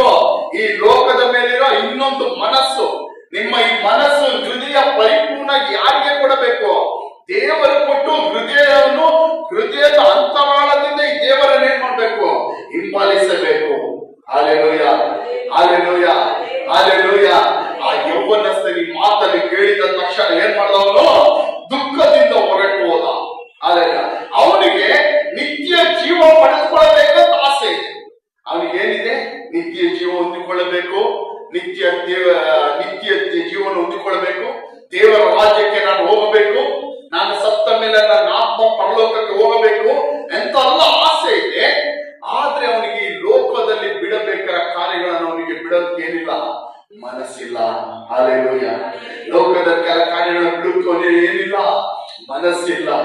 Hallelujah, hallelujah. ದೇವರ ವಾಕ್ಯ ಹೇಳುತ್ತದೆ, ಹಲ್ಲೆಲೂಯಾ, ನೀವು ಆ ದೇವರ ರಾಜ್ಯವನ್ನು ಪಡೆದುಕೊಳ್ಳುತ್ತೆ. ಅಪೊಸ್ತಲನಾದ ಪೌಲನು ಹೇಳ್ತಾನೆ, ಹಲ್ಲೆಲೂಯಾ, ದೇವರನ್ನು ತಿಳಿಯುವುದೇ, ಯೇಸು ಕ್ರಿಸ್ತರ ಕುರಿತ ತಿಳಿಯುವುದೇ ಅತಿ ಶ್ರೇಷ್ಠವಾದದಂತ ನೆನೆಸಿ ನನಗಿದ್ದದ ಎಲ್ಲವನ್ನು ನಾನು ಕಸವೆಂದೆಣಿಸಿದೆನು. ಏನ್ ಹೇಳ್ತಾರೆ ಅಪೊಸ್ತಲನಾದ ಪೌಲನು? ಯೇಸುವಿನ ಕುರಿತ ತಿಳಿಯುವುದೇ, ಯೇಸುವಿನ ರಾಜ್ಯಕ್ಕೆ ಪ್ರವೇಶಿಸುವುದೇ ಯೇಸುವೆ ದೊಡ್ಡದೆಂದು ತಿಳಿದು ಅವನಿಗಿದ್ದ ಎಲ್ಲ ಐಶ್ವರ್ಯವನ್ನು ಏನ್ ಮಾಡ್ದ? ಕಸವೆಂದು ಎಣಿಸಿ ಎಲ್ಲವನ್ನು ಬಿಟ್ಟು ಯೇಸುವನ್ನು ಹಿಂಬಾಲಿಸಿದ. ಹಾಲೆಲೂಯ. ಎಲ್ಲವನ್ನು ಬಿಟ್ಟು ಯೇಸುವನ್ನು ಹಿಂಬಾಲಿಸಿದ. ಹಾಲೆಲೂಯ. ಯೇಸುವಿನ ಅನಿತ್ಯ ಜೀವ ಬೇಕು ಅಂದ್ರೆ ನಾವು ಬಿಡಬೇಕಾದ ಕೆಲ ಕಾರ್ಯಗಳನ್ನು ಬಿಡಲೇಬೇಕು. ಹಾಲೆಲೂಯ. ಬಿಡಬೇಕಾದ ಕಾರ್ಯಗಳನ್ನ ನಾವೇನ್ ಮಾಡ್ಬೇಕು? ಬಿಡಬೇಕು. ದೇವರಿಗೆ ಇಷ್ಟ ಇಲ್ಲದ ಕಾರ್ಯಗಳನ್ನ ನಾವೇನ್ ಮಾಡ್ಬೇಕು? ಬಿಡಬೇಕು. ಹಾಲೆಲೂಯ. ಯೇಸುವಿಗೆ ಇಷ್ಟ ಇಲ್ಲದ ಕಾರ್ಯಗಳನ್ನ ನಾವೇನ್ ಮಾಡ್ಬೇಕು? ಬಿಡಬೇಕು. ಆ ಪರಲೋಕ ರಾಜ್ಯ ನಿತ್ಯ ಜೀವಕ್ಕೆ ಪ್ರವೇಶಿಸೋಕೆ ಏನಾದ್ರೂ ತಡೆಗಳಿದ್ದರೆ ಆ ಕಾರ್ಯಗಳನ್ನ ನಾವೇನ್ ಮಾಡ್ಬೇಕು? ತೆಗೆದುಹಾಕಬೇಕು. ಯೇಸು ಸ್ವಾಮಿ ಹೇಳ್ತಾರೆ, ಇಕ್ಕಟ್ಟಾದ ಬಾಗಿಲು, ಏನು ಇಕ್ಕಟ್ಟಾದ ಬಾಗಿಲು, ಇಕ್ಕಟ್ಟಾದ ಬಾಗಿಲಿನಲ್ಲಿ ಪ್ರವೇಶಿಸೋಕೆ ನೀವೇನ್ ಮಾಡ್ರಿ? ಪ್ರಯತ್ನ ಪಡಿರಿ. ಪರಲೋಕ ರಾಜ್ಯಕ್ಕೆ ಹೋಗೋದು ಯಾವ ರೀತಿಯಾದ ಬಾಗಿಲದು? ಇಕ್ಕಟ್ಟಾದ ಬಾಗಿಲು. ದೇವರ ರಾಜ್ಯಕ್ಕೆ ಹೋಗುವ ಬಾಗಿಲು ಯಾವ ರೀತಿಯಾದದು? ಇಕ್ಕಟ್ಟಾದದು. ಹಾಲೆಲೂಯ. ಹಾಲೆಲೂಯ. ಮತ್ತ 7:13 ವಾಕ್ಯದಲ್ಲಿ ಹೇಳುತ್ತದೆ, ಇಕ್ಕಟ್ಟಾದ ಬಾಗಿಲಿನಿಂದ ಒಳಗೆ ಹೋಗಿರಿ. ಯಾವ ಬಾಗಿಲಿನಿಂದ ನಾವು ಒಳಗೆ ಹೋಗ್ಬೇಕಂತೆ? ಯಾವ ಬಾಗಿಲು? ಪರಲೋಕ ರಾಜ್ಯಕ್ಕೆ ಹೋಗೋ ಬಾಗಿಲು ಯಾವ ರೀತಿ ಇದೆ? ಇಕ್ಕಟ್ಟಾದದು. ಅಂದ್ರೆ ಹಾಲೆಲೂಯ, ನಮ್ ಮನಸ್ಸಿಗೆ ಇಷ್ಟ ಬಂದಂತೆ ರೀತಿಯಲ್ಲೆಲ್ಲ ಜೀವಿಸಿ ಏನ್ ಮಾಡಕ್ಕಾಗಲ್ಲ, ಆ ರಾಜ್ಯಕ್ಕೆ ನಾವು ಹೋಗಕ್ಕಾಗಲ್ಲ. ಇಕ್ಕಟ್ಟಾದದು. ದೇವರ ಬೋಧನೆಗಳು ಕೆಲವುಗಳು ಕಠಿಣವಾಗಿರುತ್ತದೆ, ಏನೋ ಕೆಲವು ಕಠಿಣವಾಗಿರುತ್ತದೆ. ಈ ರೀತಿ ಬಿಡಬೇಕು ಅನ್ನೋದೆಲ್ಲ ನಾವೇನ್ ಮಾಡ್ಬೇಕು? ಬಿಡಲೇಬೇಕು. ಹಾಲೆಲೂಯ. ಬಿಡಬೇಕಾದ ಐಕ್ಯತೆಗಳನ್ನ ನಾವು ಬಿಡಲೇಬೇಕು. ಬಿಡಬೇಕಾದ ಪಾಪದ ಕಾರ್ಯಗಳನ್ನು ಬಿಡಲೇಬೇಕು. ದೇವರ ವಿಷಯದಲ್ಲಿ ಭಯಭಕ್ತಿಯಿಂದ ನಾವು ಇರಲೇಬೇಕು. ದೇವರನ್ನು ಆರಾಧಿಸುವ ವಿಷಯದಲ್ಲಿ, ಪ್ರಾರ್ಥಿಸುವ ವಿಷಯಗಳಲ್ಲಿ, ಎಲ್ಲ ವಿಷಯಗಳಲ್ಲಿ ನಾವು ಏನಾಗಿರ್ಬೇಕು? ಭಯಭಕ್ತಿಯಿಂದ ಇರಬೇಕು. ಅಲ್ಲೆಲ್ಲ ಭಾನುವಾರ ಆರಾಧನೆಗೆ ತಪ್ಪಿಸಿಕೊಳ್ಳದೆ ನಾವೇನ್ ಮಾಡ್ಬೇಕು? ಬರಲೇಬೇಕು. ಅಲ್ಲೆಲ್ಲ ಏನ್ ಮಾಡ್ಬೇಕು? ಬರಲೇಬೇಕು. ನಾವು ಹೋಗುವ ಸ್ಥಳ ಇಕ್ಕಟ್ಟಾದ ಬಾಗಿಲು. ಯಾವನು? ಇಕ್ಕಟ್ಟಾದ ಬಾಗಿಲು. ರೂಲ್ಸ್ ರೆಗ್ಯುಲೇಷನ್ಗಳು ಇರ್ತವೆ. ನಾವು ಆರಾಧಿಸುವ ಈ ದೇವರ ಬಳಿಯಲ್ಲಿ ನಾವು ಯಾವ ರೀತಿ ಜೀವಿಸಬೇಕಂತ ಏನೋ ರೂಲ್ಸ್ ಗಳಿರುತ್ತವೆ. ಆ ರೀತಿಯಾಗಿ ಆಜ್ಞೆಗಳಿದೆ. ನಾವು ಅಲ್ಲೆಲ್ಲ ನಾವೆಲ್ಲರ ಆಜ್ಞೆಗಳಿರುವವರು. ಅಲ್ಲೆಲ್ಲ ಆಜ್ಞೆಗಳ ಪ್ರಕಾರ ನಾವೇನ್ ಮಾಡ್ಬೇಕು? ಜೀವಿಸಬೇಕು. ನಾಶಕ್ಕೆ ಹೋಗುವ ಬಾಗಿಲು ದೊಡ್ಡದು, ದಾರಿ ಅಗಲ, ಅದರಲ್ಲಿ ಹೋಗುವವರು ಬಹಳ ಜನ. ನಾಶಕ್ಕೆ ಹೋಗುವ ಬಾಗಿಲು ಅಂದ್ರೆ ನರಕಕ್ಕೆ ಹೋಗುವ ಬಾಗಿಲು ಯಾವ ರೀತಿ ಇದಂತೆ? ಬಾಗಿಲು ದೊಡ್ಡದು, ದಾರಿ ಅಗಲ, ಅದರಲ್ಲಿ ಹೋಗುವವರು ಅನೇಕರು. ಅಲ್ಲೆಲ್ಲ ನರಕಕ್ಕೆ ಹೋಗ್ಬೇಕಂದ್ರೆ ನಾವ್ ಏನು ಮಾಡ್ಬೇಕಾಗಿಲ್ಲ. ನಾವ್ ಹೆಂಗ್ ಬೇಕಾದ್ರೆ ಏನ್ ಮಾಡ್ಬೋದು? ಜೀವಿಸ್ಬೇಕು. ಏನ್ ಮಾತು ಬೇಕಾದ್ರೂ ಮಾತಾಡ್ಬೋದು, ಏನ್ ಬೇಕಾದ್ರೆ ಮಾತಾಡ್ಬೋದು, ಹೆಂಗ್ ಬೇಕಾದ್ರೂ ಜೀವಿಸ್ಬೋದು. ಯಾವುದೇ ಕಾನೂನು ಇಲ್ಲ, ಯಾವುದೇ ರೂಲ್ಸ್ ಇಲ್ಲ, ಹೆಂಗ್ ಬೇಕಾದ್ರೂ ಜೀವಿಸ್ಬೋದು. ಅಲ್ಲೆಲ್ಲ ಆದ್ರೆ ಪರಲೋಕಕ್ಕೆ ನಾವು ಹೋಗಬೇಕಂದ್ರೆ, ಆ ನಿತ್ಯ ಜೀವಕ್ಕೆ ನಾವು ಹೋಗಬೇಕಂದ್ರೆ ದೇವರ ಆಜ್ಞೆಗಳ ಪ್ರಕಾರ ನಾವು ಜೀವಿಸಬೇಕು. ಪರಿಶುದ್ಧವಾಗಿ ಜೀವಿಸಬೇಕು. ಕೆಟ್ಟತನಗಳನ್ನು ಬಿಟ್ಟು ಪರಿಶುದ್ಧವಾಗಿ ಜೀವಿಸಬೇಕು. ಪಾಪ ಕಾರ್ಯಗಳನ್ನು ಬಿಟ್ಟು ನಾವು ಪರಿಶುದ್ಧವಾಗಿ ಜೀವಿಸಬೇಕು. ದೇವರಿಗೆ ಇಷ್ಟವಲ್ಲದಂತ ಒಂದು ಜೀವನ ನಾವೇನ್ ಮಾಡ್ಬೇಕು? ಜೀವಿಸಬೇಕು. ಹಾಲೆಲೂಯ. ದೇವರಿಗೆ ಇಷ್ಟವುಳ್ಳಂತ ಒಂದು ಜೀವನವನ್ನು ಜೀವಿಸಬೇಕು. ಯೋಸೇಫಿನ ರೀತಿಯಲ್ಲಿ ಪಾಪವನ್ನು ಬಿಟ್ಟು ಜೀವಿಸಬೇಕು. ದಾನಿಯೇಲನ ರೀತಿಯಲ್ಲಿ ಹಾಲೆಲ ಪರಿಶುದ್ಧತೆಯನ್ನು, ನನ್ನ ಪರಿಶುದ್ಧತೆಯನ್ನು ಹಾಳು ಮಾಡುವ ಯಾವುದೇ ಕಾರ್ಯಗಳು ನನಗೆ ಬೇಡ ಎಂಬುದಾಗಿ ಹೇಳಿ ಪರಿಶುದ್ಧತೆಯಲ್ಲಿ ಒಂದು ವೈರಾಗ್ಯವುಳ್ಳವನಾಗಿ ಜೀವಿಸಬೇಕು. ಎಲ್ಲಿಗೆ ಹೋಗಬೇಕಾದ್ರೆ? ನಿತ್ಯ ಜೀವಕ್ಕೆ ಹೋಗಬೇಕಾದ್ರೆ. ಹಾಲೆಲೂಯ. ಯಾರಿಗೆಲ್ಲ ಅರ್ಥ ಆಯ್ತು? ನಿತ್ಯ ಜೀವಕ್ಕೆ ಹೋಗಬೇಕಾದ್ರೆ, ಪರಲೋಕ ರಾಜ್ಯಕ್ಕೆ ನಮ್ಮ ಆತ್ಮ ಹೋಗಬೇಕಾದ್ರೆ ಹಾಲೆಲೂಯ ಪರಿಶುದ್ಧವಾಗಿ ಜೀವಿಸಬೇಕು. ದೇವರಿಗೆ ಮೆಚ್ಚುಗೆ ಉಳ್ಳ ರೀತಿಯಲ್ಲಿ ನಾವು ಜೀವನಗಳನ್ನು ನಡೆಸಬೇಕು. ಹಾಲೆಲೂಯ. ಪಾಪಗಳನ್ನು, ಅಕ್ರಮಗಳನ್ನು, ಅಪರಾಧಗಳನ್ನು ಬಿಟ್ಟು ನಾವೇನ್ ಮಾಡ್ಬೇಕು? ಜೀವಿಸಬೇಕು. ಆದ್ರೆ ನಾಶಕ್ಕೆ ಹೋಗುವ ಬಾಗಿಲು, ನರಕಕ್ಕೆ ಹೋಗ್ಬೇಕಾದ್ರೆ ನಾವು ಯಾವ ರೀತಿ ಜೀವಿಸೋದ್ರ ಪರವಾಗಿಲ್ಲ, ಯಾವ ರೀತಿದು ಜೀವಿಸದೆ ಪರವಾಗಿಲ್ಲ. ಎಷ್ಟು ಪಾಪ ಮಾಡಿದ್ರು ಪರವಾಗಿಲ್ಲ, ಏನ್ ಮಾತಾಡಿದ್ರು ಪರವಾಗಿಲ್ಲ, ಭಾನುವಾರ ಆರಾಧನೆಗೆ ಬಂದಿಲ್ಲ ಅಂದ್ರೆ ಪರವಾಗಿಲ್ಲ, ಪ್ರೇಯರ್ ಮಾಡಿಲ್ಲ ಅಂದ್ರೆ ಪರವಾಗಿಲ್ಲ, ಆರಾಧನೆ ಮಾಡಿಲ್ಲ ಅಂದ್ರೆ ಪರವಾಗಿಲ್ಲ. ನರಕಕ್ಕೆ ಹೋಗ್ಬೇಕಂದ್ರೆ, ಎಲ್ಲಿಗೆ ಹೋಗ್ಬೇಕಂದ್ರೆ ನರಕಕ್ಕೆ ಹೋಗ್ಬೇಕು. ಆ ಬಾಗಿಲು ಹೆಂಗಂತೆ? ದೊಡ್ಡ ಬಾಗಿಲಿಗೆ ಹೋಗುವವರು ಬಹಳ ಜನ. ಈ ನಿತ್ಯ ಜೀವಕ್ಕೆ ಹೋಗುವ ಬಾಗಿಲು ಇಕ್ಕಟ್ಟು, ದಾರಿ ಬಿಕ್ಕಟ್ಟು, ಅದನ್ನು ಕಂಡುಹಿಡಿಯುವರು ಸ್ವಲ್ಪ ಜನ ಮಾತ್ರ. ನಿತ್ಯ ಜೀವಕ್ಕೆ ಹೋಗುವ ಬಾಗಿಲು ಯಾವ ರೀತಿ ಇದೆ ಅಂತೆ? ಪರಲೋಕಕ್ಕೆ ಹೋಗುವ ಬಾಗಿಲು ಇಕ್ಕಟ್ಟು, ಅದನ್ನು ಕಂಡುಕೊಳ್ಳುವರು ಸ್ವಲ್ಪ ಜನ ಮಾತ್ರ. ಕಂಡುಕೊಳ್ಳೋದು ಎಷ್ಟು? ಸ್ವಲ್ಪ ಜನ. ಇಂಡಿಯಾಲಿ 150 ಕೋಟಿಗಿಂತ ಹೆಚ್ಚಾದ ಜನ ಇದ್ದಾರೆ. ಇಂಡಿಯಾಲಿ 150 ಕೋಟಿಗಿಂತ ಹೆಚ್ಚಾದ ಜನಗಳಿದ್ದಾರೆ. ಅದ್ರಲ್ಲಿ ಎಷ್ಟು ಜನಗಳು ಯೇಸು ಸ್ವಾಮಿಯನ್ನ ಅರಿತುಕೊಂಡಿದ್ದಾರೆ? ಎಷ್ಟು ಜನ ಯೇಸು ಸ್ವಾಮಿಯನ್ನು ಸ್ವಂತ ರಕ್ಷಕರಾಗಿ ಸ್ವೀಕರಿಸಿಕೊಂಡಿದ್ದಾರೆ? ಸ್ವಲ್ಪ ಜನಗಳು ಮಾತ್ರ. ಏನೋ ಎಷ್ಟು ಜನ? ಸ್ವಲ್ಪ ಜನಗಳು ಮಾತ್ರ. ಕಾರಣ ಯಾಕೆ? ಅಲ್ಲೆಲ್ಲ ಈ ನಿತ್ಯ ಜೀವಕ್ಕೆ ಹೋಗುವ ಮಾರ್ಗ ತುಂಬಾ ಇಕ್ಕಟ್ಟು. ಅಲ್ಲೆಲ್ಲ ಯೇಸು ಸ್ವಾಮಿಯ ಬೋಧನೆ ಕೇಳಿ ಯೇಸು ಸ್ವಾಮಿಯ ಹಿಂಬಾಲಿಸುತ್ತಿದ್ದ ಸುಮಾರು 70 ಜನ ಶಿಷ್ಯರು ಯೇಸು ಸ್ವಾಮಿಯನ್ನು ಬಿಟ್ಬಿಟ್ಟು ಹಿಂಜಾರಿ ಹೋಗ್ಬಿಟ್ರು. ಕಾರಣ ಹೇಳ್ತಾರೆ ಅವರು, ನಿನ್ನ ಬೋಧನೆಗಳು ಬಹು ಕಠಿಣವಾಗಿದೆ. ನಿನ್ನ ಬೋಧನೆಗಳೇನೋ ಬಹು ಕಠಿಣವಾಗಿದೆ. ಯಾರಿಂದ ಇದರ ಪ್ರಕಾರ ನಡೆಯಲು ಸಾಧ್ಯ ಎಂಬುದಾಗಿ ಹೇಳಿ ಅಂದಿನಿಂದ ಯೇಸು ಸ್ವಾಮಿಯನ್ನು ಅವ್ರು ಏನ್ ಮಾಡಿದ್ರು? ಹಿಂಬಾಲಿಸುವುದನ್ನು ಬಿಟ್ಟು ಬಿಟ್ರಂತೆ. Hallelujah, hallelujah, hallelujah. ನಾವು ಆ ನಿತ್ಯ ಜೀವಕ್ಕೆ ಪ್ರವೇಶಿಸಬೇಕಂದ್ರೆ, ನಾವು ಪರಲೋಕ ರಾಜ್ಯಕ್ಕೆ ಹೋಗಬೇಕಂದ್ರೆ ಕೆಲ ಬೆಲೆಗಳನ್ನು ನಾವು ಕಟ್ಟಲೇಬೇಕು. ಕೆಲ ಬೆಲೆಗಳನ್ನು ಏನ್ ಮಾಡ್ಬೇಕು? ಕ್ರಯಗಳನ್ನು ಕಟ್ಟಲೇಬೇಕು. ಹಾಲೆಲೂಯಾ, ಕ್ರಯಗಳನ್ನು ಕಟ್ಟಲೇಬೇಕು. ಏನದು ಕ್ರಯಗಳಂದ್ರೆ ಪರಿಶುದ್ಧವಾಗಿ ಜೀವಿಸುವಂತ ಒಂದು ಕ್ರಯ, ಪರಿಶುದ್ಧಕ್ಕೋಸ್ಕರ ಎಲ್ಲವನ್ನು ಬಿಟ್ಟು ಬಿಡುವಂತ ಒಂದು ಕ್ರಯವನ್ನು ನಾವೇನ್ ಮಾಡ್ಬೇಕು? ಕಟ್ಟಲೇಬೇಕು. Hallelujah, hallelujah, hallelujah. ನೋಡಿ, ಯೋಹಾನ 3ನೇ ಅಧಿಕಾರ ತೆಗಿರಿ.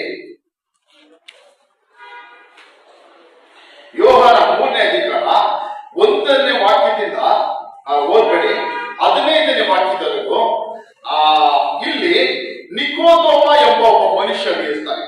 ನಿಕೋದೋಮ ಎಂಬ ಅವನು ಯಹೂದ್ಯರ ಹಿರಿಸೇವೆಯವನು. ಯಹೂದ್ಯರು ಪರಿಸೇರಲ್ಲಿ ಯಹೂದ್ಯರ ಹಿರಿಸೇವೆಯವನಾದ ನಿಕೋದೋಮನೆಂಬ ಒಬ್ಬ ಮನುಷ್ಯ ಇರ್ತಾನೆ. ಅವನು ಯಹೂದ್ಯರ ಸಭೆಯವನು, ಒಬ್ಬ ದೊಡ್ಡ ವ್ಯಕ್ತಿ. ಅವನು ಒಂದು ಸಾರಿ ಯೇಸುವಿನ ಬಳಿ ರಾತ್ರಿ ವೇಳೆ ಯೇಸು ಸ್ವಾಮಿ ಹತ್ರ ಬರ್ತಾನೆ. ಯೇಸು ಸ್ವಾಮಿ ಹತ್ರ ಬಂದ್ಬಿಟ್ಟು, ಗುರುವೇ, ನೀನ್ ದೇವರ ಕಡೆಯಿಂದ ಬಂದ ಬೋಧಕನೆಂದು ಬಲ್ಲೆವು. ನೀನು ಮಾಡುವಂತ ಈ ಸೂಚಕ ಕಾರ್ಯಗಳು ದೇವರ ಸಹಾಯವಿಲ್ಲದೆ ಮಾಡುವುದು ಯಾರಿಂದಲೂ ಆಗದೆಂದು ಹೇಳಿದನು. ಅದಕ್ಕೆ ಯೇಸು, ನಾನ್ ನಿನಗೆ ನಿಜ ನಿಜವಾಗಿ ಹೇಳುತ್ತೇನೆ, ಒಬ್ಬನು ಹೊಸದಾಗಿ ಹುಟ್ಟದಿದ್ದರೆ ಅವನು ದೇವರ ರಾಜ್ಯವನ್ನು ಕಾಣಲಾರನು. ಹಾಲೆಲ್ಲ ಈ ನಿಕೋದೋಮನು ಯೇಸುವಿನ ಹತ್ರ ಬಂದು ರಾತ್ರಿ ವೇಳೆಯಲ್ಲಿ ಯೇಸು ಸ್ವಾಮಿಯನ್ನು ಹುಡ್ಕೊಂಡ್ ಬಂದು ಯೇಸುವಿನ ಹತ್ರ ಹೇಳ್ತಾನೆ, ದೇವರೇ, ಯೇಸುವೆ, ನೀನ್ ಮಾಡ್ತಿರೋ ಅದ್ಭುತಗಳನ್ನ, ಅತಿಶಯಗಳನ್ನ ನಾನು ಈ ದಿನಗಳಲ್ಲಿ ನೋಡ್ತಾ ಇದ್ದೀನಿ, ಕಾಣ್ತಾ ಇದ್ದೀನಿ. ನೀನು ದೇವರಿಂದ ಬಳಿಯಿಂದ ಬಂದಂತ ಅಲೆಯ ಬೋಧಕನೆಂಬುದಾಗಿ ನಾನು ಬಲ್ಲೇನು. ಇದು ದೇವರ ಸಹಾಯ ಇಲ್ಲದೆ ಈ ರೀತಿಯಾದ ಅದ್ಭುತಗಳನ್ನ, ಅತಿಶಯಗಳ ಸೂಚಕ ಕಾರ್ಯಗಳನ್ನು ಯಾರಿಂದಲೂ ಮಾಡಲು ಸಾಧ್ಯವಿಲ್ಲ ಎಂಬುದಾಗಿ ತಿಳಿದಿದ್ದೇನೆ ಎಂಬುದಾಗಿ ನಿಕೋದೋಮನು ಹೇಳ್ತಾನೆ. ಈ ಮಾತನ್ನು ಅವನು ಹೇಳಿದ ತಕ್ಷಣ ಯೇಸು ಸ್ವಾಮಿ ಅವನಿಗೆ ಹೇಳ್ತಾನೆ, ಒಬ್ಬನು ಹೊಸದಾಗಿ ಹುಟ್ಟದಿದ್ದರೆ ದೇವರ ರಾಜ್ಯವನ್ನು ನಿರ್ಮಾಣಕ್ಕಾಗಲ್ಲ, ಸೇರಕ್ಕಾಗಲ್ಲ. ಹಾಲೆಲೂಯಾ, ದೇವರ ರಾಜ್ಯವನ್ನು ಸೇರಕ್ಕಾಗಲ್ಲ. ಅಂದ್ರೆ ಹೊಸದಾಗಿ ಹುಟ್ಟದಿದ್ರೆ ಅವನು ನಿತ್ಯ ಜೀವಕ್ಕೆ ಏನ್ ಮಾಡಕ್ಕಾಗಲ್ಲ, ಸೇರಕ್ಕಾಗಲ್ಲ. ನಾವು ನಿತ್ಯ ಜೀವಕ್ಕೆ ಹೋಗಬೇಕಂದ್ರೆ, ಪರಲೋಕ ರಾಜ್ಯಕ್ಕೆ ಸೇರಬೇಕಂದ್ರೆ, ದೇವರ ರಾಜ್ಯಕ್ಕೆ ನಾವು ಪ್ರವೇಶಿಸಬೇಕಂದ್ರೆ ನಾವು ಹೊಸದಾಗಿ ಹುಟ್ಟಬೇಕು. ಏನು, ಯಾವ ರೀತಿಯ ಹುಟ್ಟಬೇಕು? ಹೊಸದಾಗಿ. ಅದಕ್ಕೆ ನಿಕೋದೋಮನು ಕೇಳ್ತಾನೆ, ಮನುಷ್ಯನು ಮುದುಕನಾದ ಮೇಲೆ ಹೊಸದಾಗಿ ಹುಟ್ಟುವುದು ಹೇಗೆ? ತಾಯಿಯ ಗರ್ಭದಲ್ಲಿ ತಿರುಗಿ ಸೇರಿ ಹುಟ್ಟುವುದು ಕಾದಿದೆ ಎಂದು ಕೇಳಿದನು. ಅದಕ್ಕೆ ಯೇಸು, ನಾನು ನಿನಗೆ ನಿಜ ನಿಜವಾಗಿ ಹೇಳ್ತೇನೆ, ಒಬ್ಬನು ನೀರಿನಿಂದಲೂ ಆತ್ಮನಿಂದ ಹುಟ್ಟದಿದ್ದರೆ ದೇವರ ರಾಜ್ಯವನ್ನು ಸೇರಲಾರನು. ಹಾಲೆಲೂಯಾ. ಇಲ್ಲಿ ಆ ಮನುಷ್ಯನು ಯೇಸುವಿನ ಹತ್ರ ಕೇಳ್ತಾನೆ, ನಾನು ವಯಸ್ಸಾಗಿದ್ದೀನಿ, ಮುದುಕನಾಗಿದ್ದೀನಿ, ತಿರ್ಗಾ ತಾಯಿಯ ಗರ್ಭದಲ್ಲಿ ಹೋಗಿ ಹುಟ್ಟಿ ಯಾವ ರೀತಿ ಬರಲು ಸಾಧ್ಯ ಎಂಬುದಾಗಿ. ಆವಾಗ ಯೇಸು ಸ್ವಾಮಿ ಹೇಳ್ತಾನೆ, ಹೊಸದಾಗಿ ಹುಟ್ಟುವುದಂದ್ರೆ ನೀನ್ ತಿರ್ಗಾ ತಾಯಿಯ ಗರ್ಭದಲ್ಲಿ ಹುಟ್ಟಿ ಬರುವುದಲ್ಲ. ತಾಯಿಯ ಗರ್ಭದಲ್ಲಿ ಹುಟ್ಟಿ ಬಂದರೆ ತಿರ್ಗಾ ನೀನು ಹೊಸದಾಗಿ ಹುಟ್ಟುವುದಿಲ್ಲ. ತಾಯಿ ಗರ್ಭದಲ್ಲಿ ಹುಟ್ಟಿ ಬರುವಂದ್ರೆ ನೀನೇನು ತಿರ್ಗಾ ಹೊಸದಾಗಿ ಹುಟ್ಟಿ ಬರುವುದಲ್ಲ. ಯೇಸು ಸ್ವಾಮಿ ಹೇಳ್ತಾರೆ, ಹೊಸದಾಗಿ ಹುಟ್ಟು ಬರುವುದಂದ್ರೆ ನೀರಿನಿಂದಲೂ ಆತ್ಮನಿಂದಲೂ ಹುಟ್ಟಬೇಕು. ಅಂದ್ರೆ ದೀಕ್ಷಾಸನದ ಬಗ್ಗೆ ಯೇಸು ಸ್ವಾಮಿ ಏನ್ ಮಾಡ್ತಾರೆ, ನಮಗೆ ಹೇಳ್ತಾರೆ. ಹಾಲೆಲ್ಲ ಏನ್ ಮಾಡ್ಬೇಕು? ನೀನ್ ಏನ್ ಮಾಡ್ಬೇಕು? ಯೇಸುವನ್ನೇ ಹೊಸದಾಗಿ ಹುಟ್ಟಿ ಪರಲೋಕ ರಾಜ್ಯಕ್ಕೆ ನೀನು ಹೋಗಬೇಕಂದ್ರೆ ನೀನ್ ಏನ್ ಮಾಡ್ಬೇಕು? ದೀಕ್ಷಾಸನ ತೆಗೆದುಕೊಳ್ಬೇಕು. ಆತ್ಮನಿಂದ ಹುಟ್ಟಬೇಕು. ನೀರಿನಿಂದ ನೀನು ಏನ್ ಮಾಡ್ಬೇಕು? ತಿರ್ಗಾ ಹುಟ್ಟಬೇಕು ಅಂತ ಕೇಳ್ತಾನೆ. ಹಾಲೆಲ್ಲ ದೀಕ್ಷಾಸನ ತುಂಬಾ ಮುಖ್ಯ. ನಿತ್ಯ ಜೀವಕ್ಕೆ ನಾವು ಹೋಗ್ಬೇಕು, ದೇವರ ರಾಜ್ಯಕ್ಕೆ ನಾವು ಹೋಗ್ಬೇಕಂದ್ರೆ ದೀಕ್ಷಾಸನ ತುಂಬಾ ಮುಖ್ಯ. ಯಾಕಂದ್ರೆ ಹುಟ್ಟುವ ಪ್ರತಿಯೊಬ್ಬರು ನಾವು ಪಾಪದಲ್ಲಿ ಹುಟ್ಟಿರ್ತೀವಿ. ಎಲ್ಲರೇನು ಹುಟ್ಟುವ ಪ್ರತಿಯೊಬ್ಬರು ಪಾಪದಲ್ಲಿ ಹುಟ್ಟಿರ್ತೀವಿ. ಒಬ್ಬ ಕ್ರೈಸ್ತ ಕುಟುಂಬದಲ್ಲಿ ಹುಟ್ಟಿರೋ ಮಗುವಾಗ್ಲಿ, ಒಬ್ಬ ಸೇವಕನ ಮಗನೇ ಆಗಿರ್ಲಿ, ಅವನು ಹುಟ್ಟುವಾಗ ಅವನು ಏನಾಗಿ ಹುಟ್ಟಿರ್ತಾನೆ? ಪಾಪದ ಮೂಲಕ ಹುಟ್ಟಿರ್ತಾನೆ. ಹಾಲೆಲೂಯಾ. ಅವನೊಬ್ಬ ಪಾಸ್ಟರ್ ಮಗ ಅಂತ ಹೇಳಿದ ತಕ್ಷಣ, ಹುಟ್ಟಿದ ತಕ್ಷಣ ಅವನೇನೋ ಪರಿಶುದ್ಧನಾಗುವುದಿಲ್ಲ. ಹಾಲೆಲೂಯಾ. ಯಾವಾಗ ಅವನು ಪರಿಶುದ್ಧನಾಗ್ತಾನೆ, ಯಾವಾಗ ಅವನ ಪಾಪಗಳು ತೊಳೆಯಲ್ಪಡುತ್ತದೆ, ಅವನು ಯಾವಾಗ ಯೇಸುವನ್ನು ಸ್ವಂತ ರಕ್ಷಕನಾಗಿ ಸ್ವೀಕರಿಸಿಕೊಂಡು ಯೇಸುವಿನ ರಕ್ತದಿಂದ ತೊಳೆಯಲ್ಪಟ್ಟು ಅದಕ್ಕೆ ಗುರುತಾಗಿರೋ ದೀಕ್ಷಾಸ್ನಾನವನ್ನು ಹೊಂದಿಕೊಳ್ಳುವಾಗ ಅವನು ಏನಾಗ್ತಾನೆ? ಹೊಸದಾಗಿ ಹುಟ್ಟುತ್ತಾನೆ. ಅವನ ಪಾಪಗಳು ತೊಳೆಯಲ್ಪಟ್ಟು ಅವನು ಪರಿಶುದ್ಧನಾಗ್ತಾನೆ. Hallelujah, hallelujah. ಯಾವಾಗ ಹಾಲೆಲೂಯಾ ನಾವು ಪರಿಶುದ್ಧರಾಗ್ತೀವಿ, ಯಾವಾಗ ನೀತಿವಂತರಾಗ್ತೀವಿ? ನಾವು ಹುಟ್ಟಿದ ತಕ್ಷಣ ಅಲ್ಲ. ಯಾವುದೋ ಪಾಸ್ಟರ್ ಹೊಟ್ಟೆಯಲ್ಲಿ ಹುಟ್ಟಿದೀವೋ, ಇಲ್ಲ ಸೇವಕರ ಹೊಟ್ಟೆಯಲ್ಲಿ ಹುಟ್ಟಿದೀವೋ, ಒಂದು ಕ್ರೈಸ್ತ ಕುಟುಂಬದಲ್ಲಿ ಜನಿಸಿದ ಮಗು ಏನಾಗಲ್ಲ, ಹುಟ್ಟಿದ ತಕ್ಷಣ ಪರಿಶುದ್ಧವಾಗಲ್ಲ. ಆದ್ರೆ ಯಾವಾಗ ಆ ಮಗು ಬೆಳೆದು ಅವ್ರು ದೊಡ್ಡವರಾಗಿ ಯೇಸು ಸ್ವಾಮಿ ಬಗ್ಗೆ ಅರಿತು ಯೇಸು ಸ್ವಾಮಿಯ ರಕ್ತದಿಂದ ತೊಳೆಯಲ್ಪಟ್ಟು ಯಾವಾಗ ದೀಕ್ಷಾಸನ ತೆಗೆದುಕೊಳ್ಳುತ್ತೋ ಅವ್ರು ಏನಾಗ್ತಾರೆ? ಹೊಸದಾಗಿ ಹುಟ್ಟುತ್ತಾರೆ. ದೀಕ್ಷಾಸನ ತುಂಬಾ ಮುಖ್ಯ. ಯಾರೆಲ್ಲ ದೀಕ್ಷಾಸನ ತಗೊಂಡಿಲ್ಲ? ಹಾಲೆಲ್ಲ ತಗೊಂಡಿಲ್ಲ. ಹಾಲೆಲ್ಲ ದೀಕ್ಷಾಸನ ಏನ್ ಮಾಡ್ಬೇಕು? ತೆಗೆದುಕೊಳ್ಬೇಕು. ನಿತ್ಯ ಜೀವಕ್ಕೆ ನಾವು ಬೇಕು ಅಂದ್ರೆ, ಪರಲೋಕ ರಾಜ್ಯಕ್ಕೆ ನಾವು ಸೇರಬೇಕಂದ್ರೆ ಏನ್ ಮಾಡ್ಬೇಕು? ನಾವು ದೀಕ್ಷಾಸನವನ್ನು ನಾವು ತೆಗೆದುಕೊಳ್ಳಬೇಕು. ದೀಕ್ಷಾಸನ ತೆಗೆದುಕೊಳ್ಳೋದಕ್ಕೆ ಇನ್ನ ಫುಲ್ ಸತ್ಯ ಗೊತ್ತಾಗ್ಲಿ, ಬೈಬಲ್ ಪೂರ್ತಿ ನನಗೆ ಗೊತ್ತಾಗಿ ಆಮೇಲೆ ತೆಗೆದುಕೊಳ್ತೀನಿ ಅಂತದಲ್ಲ. ಏನೋ ಬೈಬಲ್ ಪೂರ್ತಿ ಗೊತ್ತಾಗ್ಬಿಡಿ, ಇನ್ನ ಸತ್ಯ ಗೊತ್ತಾಗ್ಲಿ, ಇನ್ನೊಂದು ವರ್ಷ ಸಭೆ ಕರೆಕ್ಟ್ ಆಗಿ ಬರ್ತೀನಿ, 2 ವರ್ಷ ಸಭೆ ಕರೆಕ್ಟ್ ಆಗಿ ಬರ್ತೀನಿ, ಎಲ್ಲ ನಾನು ಪೂರ್ತಿ ಪರಿಶುದ್ಧ ಆದ್ಮೇಲೆ ನಾನೇನ್ ಮಾಡ್ತೀನಿ? ಪರ್ಫೆಕ್ಟ್ ಆದ್ಮೇಲೆ ಎಲ್ಲ ಗೊತ್ತಾದ್ಮೇಲೆ ನಾನು ದೀಕ್ಷಾಸನ ತೆಗೆದುಕೊಳ್ತೀನಿ ಅಂತಲ್ಲ. ಯಾವಾಗ ಯೇಸುವೆ ನಿಜವಾದ ದೇವರೆಂಬುದಾಗಿ ನಿಮ್ಗೆ ಗೊತ್ತಾಗುತ್ತೋ, ಅಲ್ಲಿ ಏನೋ ಯೇಸುವೆ ನಿಜವಾದ ದೇವರೆಂಬುದು ನಿಮ್ಗೆ ಗೊತ್ತಾಗುತ್ತೋ, ನಿಮ್ಮ ಪಾಪಗಳ ಯೇಸುವಿನ ಹತ್ರ ಒಪ್ಪಿಸಿ ಬಿಟ್ಟು ಆತನ ರಕ್ತದಿಂದ ನೀವು ತೊಳೆಯಲ್ಪಟ್ಟು ದೀಕ್ಷಾಸನಕ್ಕೆ ನೀವೇನ್ ಮಾಡ್ಬೇಕು? ನೀವು ಒಪ್ಪಿಸಿಕೊಡ್ಬೇಕು. ಅಲ್ಲಿ ದೀಕ್ಷಾಸನಕ್ಕೆ ಏನ್ ಮಾಡ್ಬೇಕು? ಒಪ್ಪಿಸಿಕೊಡ್ಬೇಕು. ಹಾಲೆಲೂಯಾ. ದೀಕ್ಷಾಸನಕ್ಕೆ ಒಪ್ಪಿಸಿಕೊಟ್ಟು ಯೇಸುವಿನ ಮಕ್ಕಳಾಗಿ ಜೀವಿಸೋದಕ್ಕೆ ಒಪ್ಪಿಸಿಕೊಡ್ಬೇಕು. ಅದಕ್ಕೋಸ್ಕರ ದೀಕ್ಷಾಸನ ಯಾರ್ಯಾರು ಪಡ್ಕೊಂಡಿರೋ ಅವರೆಲ್ಲ ಏನ್ ಮಾಡ್ರಿ? ಆದಷ್ಟು ಬೇಗ ದೀಕ್ಷಾಸನಕ್ಕೆ ಒಪ್ಪಿಸಿಕೊಟ್ಟು ದೀಕ್ಷಾಸನ ಪಡೆದುಕೊಳ್ರಿ. Hallelujah, hallelujah. ದೇವರ ರಾಜ್ಯಕ್ಕೆ ಸೇರೋದಕ್ಕೆ ಅದು ತಡೆ ಆಗಿರುತ್ತೆ. ಹಾಲೆಲೂಯಾ. ದೇವರ ರಾಜ್ಯಕ್ಕೆ ಸೇರೋದಕ್ಕೆ ಅದು ತಡೆ ಆಗುತ್ತೆ. ನಿತ್ಯ ಜೀವಕ್ಕೆ ಹೋಗೋದಕ್ಕೆ ಅದು ತಡೆ ಆಗುತ್ತದೆ. ಹಾಲೆಲೂಯಾ. ಯಾವಾಗ ಯೇಸುವನ್ನು ನಾವು ನಂಬಿದೀವೋ ಸಾಕು. ಯೇಸು ಮಾತ್ರ ದೇವರು. ಏನು? ಯೇಸು ಮಾತ್ರ ದೇವರು, ಯೇಸು ಮಾತ್ರ ರಕ್ಷಕನು. ಅಲ್ಲೆಲ್ಲ ಬೇರೆ ಯಾರು ದೇವರಿಲ್ಲ, ಯೇಸು ಮಾತ್ರ ದೇವರು ಅಂತ ನಾವು ಯಾವಾಗ ನಂಬಿ ವಿಶ್ವಾಸ ಇಡುತ್ತೀವೋ ಅಷ್ಟು ಸಾಕು. ಆ ವಿಶ್ವಾಸ ಸಾಕು. ನಮ್ಮ ಪಾಪಗಳ ಯೇಸು ಸ್ವಾಮಿ ಹತ್ರ ಒಪ್ಪಿಸ್ಕೊಡ ಯೇಸು ಸ್ವಾಮಿ ತನ್ನ ರಕ್ತದಿಂದ ತೊಳಿತಾರೆ. ಆಮೇಲೆ ನಾವು ದೀಕ್ಷಾಸನ ತೆಗೆದುಕೊಳ್ಳಬಹುದು. ಹಾಲೆಲೂಯಾ. ದೀಕ್ಷಾಸನ ತೆಗೆದುಕೊಂಡಿಲ್ಲ ಅಂದ್ರೆ ದೇವರ ರಾಜ್ಯಕ್ಕೆ ಏನ್ ಮಾಡಕ್ಕಾಗಲ್ಲ? ಸೇರಕ್ಕಾಗಲ್ಲ. ಹಾಲೆಲೂಯಾ. ಯಾವುದೇ ಕಾರಣಕ್ಕೂ ಸೇರಕ್ಕಾಗಲ್ಲ. ಅಲ್ಲೇ ನಾಳೆ ತಗೊಂತೀನಿ, ನಾಳೆ ತಗೊಂತೀನಿ, ಇನ್ನೊಂದು ತಿಂಗಳಾಗಿ, ಇನ್ನೊಂದು ವರ್ಷ ಆಗ್ಲಿ ಅಂತ ನಾವೇನ್ ಮಾಡ್ಬಾರ್ದು? ತಡೆ ಮಾಡ್ಬಾರ್ದು. ಅಲ್ಲೆಲ್ಲ ನಾಳೆ ಅನ್ನೋದು ನಮ್ಮ ಸ್ವಂತ ಅಲ್ಲ. ನಾಳೆ ಅನ್ನೋದು ನಿಮ್ಗೆ ಯಾರಾದ್ರೆ ಸ್ವಂತನ? ಯಾರಿಗಾದ್ರೂ ಸ್ವಂತನ ನಾಳೆ ಅನ್ನೋದು? ಅಲ್ಲೆಲ್ಲ ನಿಮ್ ಮನೆ ಆಸ್ತಿ ಪಾಸ್ತಿ ಅವೆಲ್ಲ ನಿಮ್ಗೆ ಸ್ವಂತ ಆಗಿರ್ಬೋದು. ನಾಳೆ ಅನ್ನೋದು ಯಾರಿಗೂ ಸ್ವಂತ ಅಲ್ಲ. ಅಲ್ಲೆಲ್ಲ ಅದಕ್ಕೋಸ್ಕರ ಈ ದೀಕ್ಷಾಸನ ದೇವರ ಕುರಿತಾದ ವಿಷಯಗಳಲ್ಲಿ ನಾವೇನ್ ಮಾಡಬಾರ್ದು? ತಡೆ ಮಾಡಬಾರ್ದು. ನಾಳೆ ಆಗ್ಲಿ, ಇನ್ನೊಂದು ದಿನ ಆಗ್ಲಿ ಅಂತ. ಹಾಲೆಲೂಯಾ. ತಕ್ಷಣ ಯೇಸು ಸ್ವಾಮಿ ಹತ್ರ ಯಾವಾಗ ಸತ್ಯ ತಿಳಿದುಕೊಂಡು ತಕ್ಷಣ ಯೇಸು ಸ್ವಾಮಿ ಹತ್ರ ಒಪ್ಪಿಸಿಕೊಟ್ಟು ದೀಕ್ಷಾಸನ ತೆಗೆದುಕೊಳ್ಬೇಕು. ಒಂದು ಸಾರಿ ಫಿಲಿಪ್ ಎಂಬ ಯೇಸುವಿನ ಶಿಷ್ಯನು ಅಲ್ಲಿ ಹೋಗುವಾಗ ಇಥಿಯೋಪ್ಯ ದೇಶದ ಒಬ್ಬ ರಾಣಿಯ ಕಂದಾಕಿಯ ಒಬ್ಬ ಅಧಿಕಾರಿ ಏನ್ ಮಾಡ್ತಾನೆ? ರಥದಲ್ಲಿ ಯೆರೂಸಲೇಮಿಂದ ದೇವಾಲಯದಲ್ಲಿ ಆರಾಧನೆ ಮುಗಿಸ್ಕೊಂಡು ಹೋಗುವಾಗ ಅವನು ಯೆಶಾಯ ಗ್ರಂಥ ಓದುತ್ತಾ ಇರ್ತಾನೆ. ಅವಾಗ ಫಿಲಿಪ್ಪನ್ ಹೋಗ್ಬಿಟ್ಟು ಅವನ ಹತ್ರ ಕೇಳ್ತಾನೆ, ನೀನು ಓದುತ್ತಾ ಇರೋದು ಅರ್ಥ ಆಗ್ತಾ ಇದೆಯಾ ಅನ್ನೋದಾಗಿ. ಅವನು ಯೆಶಾಯ 54ನೇ ಅಧಿಕಾರ ಓದ್ತಾ ಇರ್ತಾನೆ. ಅದು ಯೇಸು ಸ್ವಾಮಿಯ ಕುರಿತಾಗಿ, ಯೇಸು ಸ್ವಾಮಿ ಮರಣದ ಕುರಿತಾಗಿ ಅಲ್ಲಿ ಬರೆಯಲ್ಪಟ್ಟಿರುತ್ತೆ. ಆವಾಗ ಅವನ ಅಧಿಕಾರಿ ಹೇಳ್ತಾನೆ, ಯಾರಾದ್ರೂ ಹೇಳ್ಕೊಡೋದಿದ್ರೆ ನನಗೆ ಹೇಗೆ ಅರ್ಥ ಆಗುತ್ತದೆ ಅಂತ. ಅವಾಗ ಫಿಲಿಪ್ಪನು ಹೋಗ್ಬಿಟ್ಟ ರಥದಲ್ಲಿ ಕೂತ್ಕೊಂಡು ಅವನಿಗೆ ಆ ವಾಕ್ಯದ ಆಧಾರದ ಮೂಲಕವಾಗಿ ಯೇಸು ಕ್ರಿಸ್ತನ ಕುರಿತಾಗಿ ಹೇಳ್ತಾನೆ. ಯೇಸು ಕ್ರಿಸ್ತನ್ ಏನಕ್ಕೆ ಈ ಲೋಕಕ್ಕೆ ಬಂದನು, ಯೇಸು ಕ್ರಿಸ್ತನ ಹಾಲೆಲ್ಲ ಏನಕ್ಕೆ ಹೊಡೆಯಲ್ಪಟ್ಟನು, ಚಚ್ಚಲ್ಪಟ್ಟನು, ಈ ರೀತಿಯಾದ ಕ್ರೂರವಾದ ಮರಣ ಹೊಂದಿಕೊಂಡನು ಎಂಬುದಾಗಿ ಯೇಸು ಸ್ವಾಮಿಯ ಕುರಿತಾಗಿ ಅವನಿಗೆ ಹೇಳುವಾಗ ಆ ವಾಕ್ಯಗಳನ್ನು ಕೇಳಿ ಆ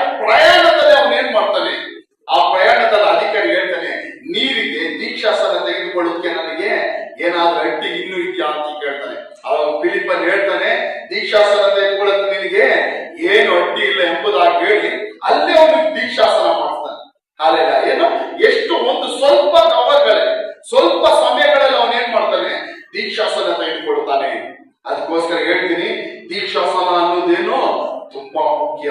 ಹಾಲೆಲೂಯ. ನಾವು ನಿತ್ಯ ಜೀವಕ್ಕೆ ಪ್ರವೇಶಿಸುತ್ತ ಅದು ತಡೆಯಾಗುತ್ತದೆ. ಹಾಲೆಲೂಯ. ನಾಳೆ ಆಗ್ಲಿ, ಇನ್ನೊಂದು ದಿವಸ ಆಗ್ಲಿ, ಇನ್ನೊಂದು ತಿಂಗಳಾಗ್ಲಿ, ಇನ್ನೊಂದು ವರ್ಷ ಆಗ್ಲಿ ಅಂತ ಇರಬಾರ್ದು. ಹಾಲೆಲೂಯ. ದೀಕ್ಷಾಸನ ನಾವು ಯಾವಾಗ ಯೇಸುವಿನ ಮೇಲೆ ನಂಬಿಕೆ ಇಡ್ತೀವೋ, ಯೇಸುವೆ ದೇವರೆಂಬುದಾಗಿ ಯಾವಾಗ ನಂಬುತ್ತೀವೋ ಅದೇ ಕ್ಷಣದಲ್ಲಿ ನಾವು ಏನ್ ಮಾಡ್ಬೇಕು, ದೀಕ್ಷಾಸನ ಒಪ್ಪಿಸಿಕೊಟ್ಟು ದೀಕ್ಷಾಸನಿಗೆ ತೆಗೆದುಕೊಳ್ಬೇಕು. ಹಾಲೆಲೂಯ. ಹಾಲೆಲೂಯ. ನಿತ್ಯ ಜೀವ ಬೇಕಾ ಬೇಡವಾ? ನಿತ್ಯ ಜೀವ ಬೇಕಾ ಬೇಡವಾ? ಅಲ್ಲೆಲ್ಲ ಇಲ್ಲ ನಿತ್ಯ ನರಕ ಬೇಕಾ? ನಿತ್ಯ ಜೀವ ಬೇಕು ಅಂದ್ರೆ ಏನ್ ಮಾಡ್ಬೇಕು, ದೀಕ್ಷಾಸನ ಪಡೆದುಕೊಳ್ಬೇಕು. ಯಾರ ಮೇಲೆ ನಂಬಿಕೆ ಇಟ್ಟು ದೀಕ್ಷಾಸನ ಪಡೆದುಕೊಳ್ಬೇಕು? ಯೇಸುವಿನ ಮೇಲೆ ನಂಬಿಕೆ ಇಟ್ಟು. ಹಾಲೆಲ್ಲ ಕಾರಣ ಈ ನಿತ್ಯ ಜೀವವನ್ನು ನಮಗೆ ಕೊಡೋದಕ್ಕೆ ಯೇಸು ಸ್ವಾಮಿ ಕೈಯಿಂದ ಮಾತ್ರ ಏನು ಸಾಧ್ಯ. ಹಾಲೆಲ್ಲ ಯೇಸು ಸ್ವಾಮಿ ಕೈಯಿಂದ ಮಾತ್ರ ಸಾಧ್ಯ. ಹಾಲೆಲೂಯ. ಹಾಲೆಲೂಯ. ನೋಡಿ, ಯೋಹಾನ 6:47 ಹೇಳುತ್ತದೆ, ನಂಬಿವರು ಅವನು ನಿತ್ಯ ಜೀವನ ಹೊಂದಿದ್ದಾನೆ ಎಂದು ನಿಮಗೆ ಸತ್ಯ ಸತ್ಯವಾಗಿ ಹೇಳುತ್ತಾನೆ. ಯಾರು ನಿತ್ಯ ಜೀವನ ಹೊಂದುತ್ತಾನೆ? ಅಲ್ಲೆಲ್ಲ ಯೇಸುವನ್ನು ನಂಬಿವರು ಅವನು ಏನ್ ಮಾಡ್ತಾನೆ, ನಿತ್ಯ ಜೀವನ ಹೊಂದುತ್ತಾನೆ.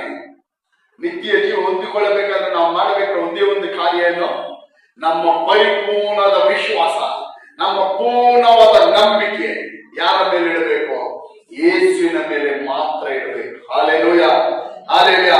ಯೇಸು ಹೇಳ್ತಾನೆ ನೋಡ್ರ 47ನೇ ವಾಕ್ಯದಲ್ಲಿ, ನಿಜ ನಿಜವಾಗಿ ನಿಮಗೆ ಹೇಳುತ್ತೇನೆ. ಏನೋ ಒಂದು ಸಾರಿ ಅಲ್ಲ, 2 ಸಾರಿ ಹೇಳ್ತಾನೆ, ನಿಜ ನಿಜವಾಗಿ ನಾನು ನಿಮಗೆ ಹೇಳುತ್ತೇನೆ, ನಂಬಿರುವವನು ನಿತ್ಯ ಜೀವನ ಹೊಂದಿದ್ದಾನೆ ಎಂದು ನಿಮಗೆ ಹೇಳುತ್ತಾನೆ. ಯಾರು ನಿತ್ಯ ಜೀವನ ಹೊಂದುತ್ತಾನೆ? ಯೇಸುನ ನಂಬುವನು. ಹಾಲೆಲೂಯ. ನಿತ್ಯ ಜೀವ ಹೊಂದಿಕೊಳ್ಳಬೇಕಾದ್ರೆ ನಾವು ಪಡಬೇಕಾದ ಒಂದೇ ಕ್ರಯ, ನಾವು ಮಾಡಬೇಕಾದ ಒಂದೇ ಕೆಲಸ ಏನಂದ್ರೆ, ಕರ್ತನಾದ ಯೇಸು ಕ್ರಿಸ್ತನ ಏನ್ ಮಾಡ್ಬೇಕು, ಪೂರ್ಣ ಹೃದಯದಿಂದ ನಂಬಬೇಕು. ಆತನೊಬ್ಬನೇ ಏಕ ದೇವರು, ಆತನೊಬ್ಬನೇ ಏಕ ರಕ್ಷಕನೆಂಬುದಾಗಿ ನಾವೇನ್ ಮಾಡ್ಬೇಕು, ಪೂರ್ಣ ಹೃದಯದಿಂದ ಪೂರ್ಣ ಮನಸ್ಸಿಂದ ನಂಬಬೇಕು. ಹಾಲೆಲೂಯ. ಹಾಲೆಲೂಯ. ಈ ರೀತಿ ಪೂರ್ಣ ಮನಸ್ಸಿಂದ ನಾವು ನಂಬುದಾದರೆ ದೇವರು ಏನ್ ಮಾಡ್ತಾನೆ, ನಮಗೆ ನಿತ್ಯ ಜೀವವನ್ನು ಕೊಡುತ್ತಾನೆ. ಹಾಲೆಲೂಯ. ಹಾಲೆಲೂಯ. ಯಾವುದೇ ಕಾರಣಕ್ಕೆ ನಾನು ನಿಮಗೆ ಹೇಳ್ತೀನಿ, ಹಾಲೆಲೂಯ, ನಿತ್ಯ ಜೀವನ ಮಾತ್ರ ಕಳೆದುಕೊಳ್ಳಬೇಡ್ರಿ. ಹಾಲೆಲೂಯ. ಆ ಪರಲೋಕ ರಾಜ್ಯಕ್ಕೆ ಹೋಗುವುದನ್ನು ಮಾತ್ರ ಏನ್ ಮಾಡ್ಬೇಡ್ರಿ, ತಪ್ಪಿಸಿಕೊಳ್ಳಬೇಡ್ರಿ, ಅದಕ್ಕೆ ಕಳ್ಕೊಬೇಡ್ರಿ. ಆದ್ರೆ ಅದೇ ತುಂಬಾ ಮುಖ್ಯ. ಕಾರಣ ಯಾಕಂದ್ರೆ ಅಲ್ಲಿರುವ ನಮ್ಮ ಜೀವನ ನಿತ್ಯ ನಿತ್ಯ ನಿತ್ಯವಾದ ಜೀವನ. ಅದೇನಾದ್ರೂ ಕಳ್ಕೊಂಡ್ರೆ ನಮ್ಮ ಅಂತ್ಯ, ನಮ್ಮ ನಿತ್ಯವನ್ನು ನಾವು ಎಲ್ಲಿ ಕಲಿಬೇಕು? ಆಮೇಲೆ ನರಕದಲ್ಲಿ, ಬೆಂಕಿಯಲ್ಲಿ ಕಲಿಬೇಕು. ಹಾಲೆಲೂಯ. ನಿತ್ಯ ಜೀವನ ತಪ್ಪಿಸ್ಕೊಂಡ್ರೆ ನಮ್ಮ ಅಂತ್ಯವನ್ನು ನಾವು ಎಲ್ಲಿ ಕಳಿಬೇಕು? ನಮ್ಮ ದಿನಗಳನ್ನ ಮೇಲೆ ಎಲ್ಲಿ ಕಳಿಬೇಕು ಹೇಳ್ರಿ?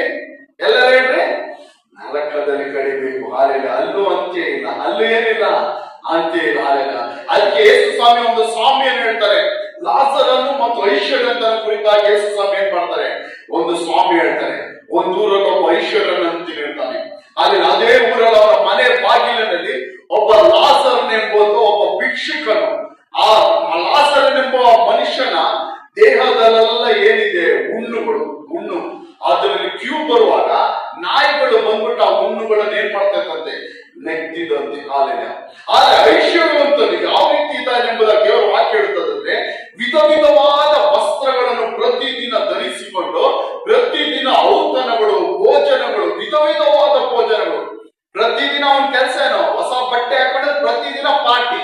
ಅವನ ಕೆಲಸ ಏನೋ, ಐಶ್ವರ್ಯವಂತ, ಯಾವ್ದಕ್ಕೂ ಕೊಡ್ತಾ ಇಲ್ಲ.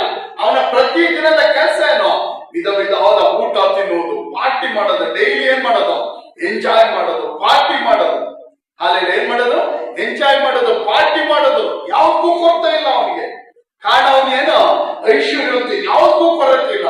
ಪ್ರತಿದಿನ ಎಂಜಾಯ್ ಮಾಡು, ಪಾರ್ಟಿ ಮಾಡು, ಚೆನ್ನಾಗಿ ತಿನ್ನು, ಚೆನ್ನಾಗಿ ಕುಡಿ, ಒಳ್ಳೆ ವಸ್ತ್ರಗಳನ್ನ ಹಾಕೊಂಡು ಓಡಾಡು, ಚೆನ್ನಾಗಿರು. ಅವನ ಕೆಲಸ ಅದೇ. ಆದ್ರೆ ಅವನ ಮನೆ ಬಾಗಿಲಿನಲ್ಲಿ ಒಬ್ಬ ಲಾಜರನೆಂಬ ಒಬ್ಬ ದರಿದ್ರನಿರ್ತಾನೆ. ಅವನ ದೇಹದಲ್ಲಿ ಹುಣ್ಣುಗಳಿಂದ ಕ್ಯೂ ಬಂದು ನಾಯಿಗಳು ಬಂದು ಏನ್ ಮಾಡ್ತಾ ಇರ್ತದೆ, ನೆಗ್ತಾ ಇದ್ದಂತೆ. ಆದ್ರೆ ಆ ಲಾಜರನಿಗೆ ಆಹಾರ ಏನ್ ಗೊತ್ತಾ, ಈ ಐಶ್ವರ್ಯವಂತ ಮೇಜಿನಿಂದ ಬೀಳುವಂತ ಏನು ಎಂಜಿಲ, ಎಂಜಿಲಿ ಅವನಿಗೆ ಆಹಾರ. ಐಶ್ವರ್ಯ ಅಂತ ಮೇಜಿನಿಂದ ಬೀಳ್ತಾ ಇದ್ದಂತ ಆಹಾರಗಳು. ಅಂದ್ರೆ ಐಶ್ವರ್ಯ ಅಂತ ತಿಂದಿ ಮಿಕ್ಕಿಸಿದಂತ ಆಹಾರಗಳು ಏನು? ಇವನಿಗೆ ಆಹಾರಗಳು. ಆದ್ರೆ ಒಂದು ದಿನ ಇಬ್ರು ಸತ್ತೋದು. ಐಶ್ವರ್ಯ ಅಂತೇನಾದ ಸತ್ತೋದ, ಲಾಜರನು ಸತ್ತೋದ. ಲಾಜರನ ಕುರಿತಾಗಿ ದೇವರ ವಾಕ್ಯ ಹೇಳುತ್ತದೆ, ಲಾಜರನು ಪರಲೋಕ ರಾಜ್ಯದಲ್ಲಿ ವಿಶ್ರಾಂತಿ ಸ್ಥಳದಲ್ಲಿ ಅಬ್ರಾಮ್ ತಂದೆ ತೊಡೆ ಮೇಲೆ ಕೂತ್ಕೊಂಡಿದ್ದಂತೆ. ಅಲ್ಲೇ ಎಲ್ಲಿದ್ದ ಲಾಜರ್? ಎಲ್ಲಿ ಹೋಗಿ ಸೇರ್ತ? ಸತ್ತ ಮೇಲೆ. ಅಲ್ಲಿ ಅವನು ಬಡವನು, ಅಲ್ಲಿ ಅವನು ಬಡವ. ದೇಹದೆಲ್ಲ ಹುಣ್ಣುಗಳು, ತಿನ್ನೋಕೆ ಊಟ ಇಲ್ಲ, ಆಹಾರವಿಲ್ಲ, ಒಳ್ಳೆ ವಸ್ತ್ರ ಇಲ್ಲ, ಇದಕ್ಕೆ ಮನೆ ಇಲ್ಲ, ಏನಿಲ್ಲ. ಕಷ್ಟ, ದುಃಖ, ದರಿದ್ರ, ವೇದನೆ, ಸಂಕಟಗಳು. ಪ್ರತಿದಿನ ಅವನು ಗೋಳೆ, ಪ್ರತಿದಿನ ಅವನು ಏನು ಗೋಳಾಟವೇ, ನರಳಾಟನೆ, ಪ್ರತಿದಿನ ಕಷ್ಟನೇ. Hallelujah, hallelujah, hallelujah. ಆದ್ರೆ ಅವನು ಎಲ್ಲಿಗೆ ಪ್ರವೇಶಿಸಿದ? ನಿತ್ಯ ಜೀವಕ್ಕೆ, ಪರಲೋಕ ರಾಜ್ಯಕ್ಕೆ. ಯೇಸುವಿನ ಮೇಲೆ ನಂಬಿಕೆ ಇಟ್ಟ ಮೂಲಕವಾಗಿ ಅವನಿಗೆ ಏನ್ ಸಿಕ್ತು? ಆ ಪರಲೋಕ ರಾಜ್ಯ ಸಿಕ್ತು. ಅವನು ಬಡವನು ದರಿದ್ರನು ಎಂಬುದಕ್ಕಾಗಿ ಅವನು ಪರಲೋಕ ರಾಜ್ಯ ಸಿಗಲಿಲ್ಲ. ಅವನು ಬಡವನು ದರಿದ್ರನು ಎಂಬುದಕ್ಕಾಗಿ ಅವನು ಪರಲೋಕ ರಾಜ್ಯ ಸಿಕ್ಕಲಿಲ್ಲ. ಯಾವುದ್ರ ಮೂಲಕ ಅವನಿಗೆ ಪರಲೋಕ ರಾಜ್ಯ ಸಿಕ್ತು? ಅಷ್ಟು ಬಡವನಾದ್ರು, ಅಷ್ಟು ಕಷ್ಟಗಳು, ಹಿಂಸೆಗಳಿದ್ರು, ಅವನ ಒಳಗೆ ಯಾರ ಮೇಲೆ ನಂಬಿಕೆ ಇತ್ತು? ಯೇಸುವಿನ ಮೇಲೆ ನಂಬಿಕೆ ಇತ್ತು. ಹಾಲೆಲೂಯ. ಯಾರ ಮೇಲೆ ನಂಬಿಕೆ ಇತ್ತು?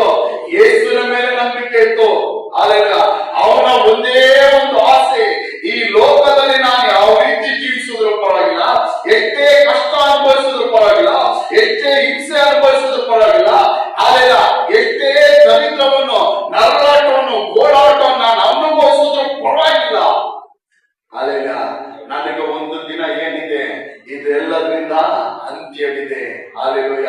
ಆ ನಿತ್ಯ ಜೀವಕ್ಕೆ ಹೋಗುವಾಗ, ಆ ಪರಲೋಕ ರಾಜ್ಯಕ್ಕೆ ಹೋಗುವಾಗ ನನಗೆ ಇದೆಲ್ಲದರಿಂದ ಏನಿದೆ? ಬಿಡುಗಡೆ ಇದೆ, ಅಂತ್ಯ ಇದೆ. ಹಾಲೆಲೂಯ ಎಂಬುದಾಗಿ ನೆನೆಸಿದ ಲಾಜರನ್ನು ಸತ್ತ ಅವನು ಪರಲೋಕ ರಾಜ್ಯದೊಳಗೆ ಅಬ್ರಾಮ್ ತಂದೆ ತೊಡೆ ಮೇಲೆ ಕೂತ್ಕೊಂಡ. ಆದ್ರೆ ಅದೇ ಐಶ್ವರ್ಯವಂತನು, ಅಲ್ಲಿ ಯಾವುದೇ ರಾಜ್ಯದಲ್ಲಿ, ಅವನು ಇರೋ ದೇಶದಲ್ಲಿ ಯಾವುದೇ ಕೊರತೆ ಇಲ್ಲದೆ ಜೀವಿಸಿದ ಐಶ್ವರ್ಯವಂತನ ಸತ್ತಿ ಎಲ್ಲಿ ಹೋದ ಅಂದ್ರೆ ನರಕದಲ್ಲಿ ಹೋದ. ಎಲ್ಲಿ ಹೋದ? ನರಕದಲ್ಲಿ, ಬೆಂಕಿಯಲ್ಲಿ ಹೋದ, ಬೆಂಕಿಯಲ್ಲಿ ಹೋದ.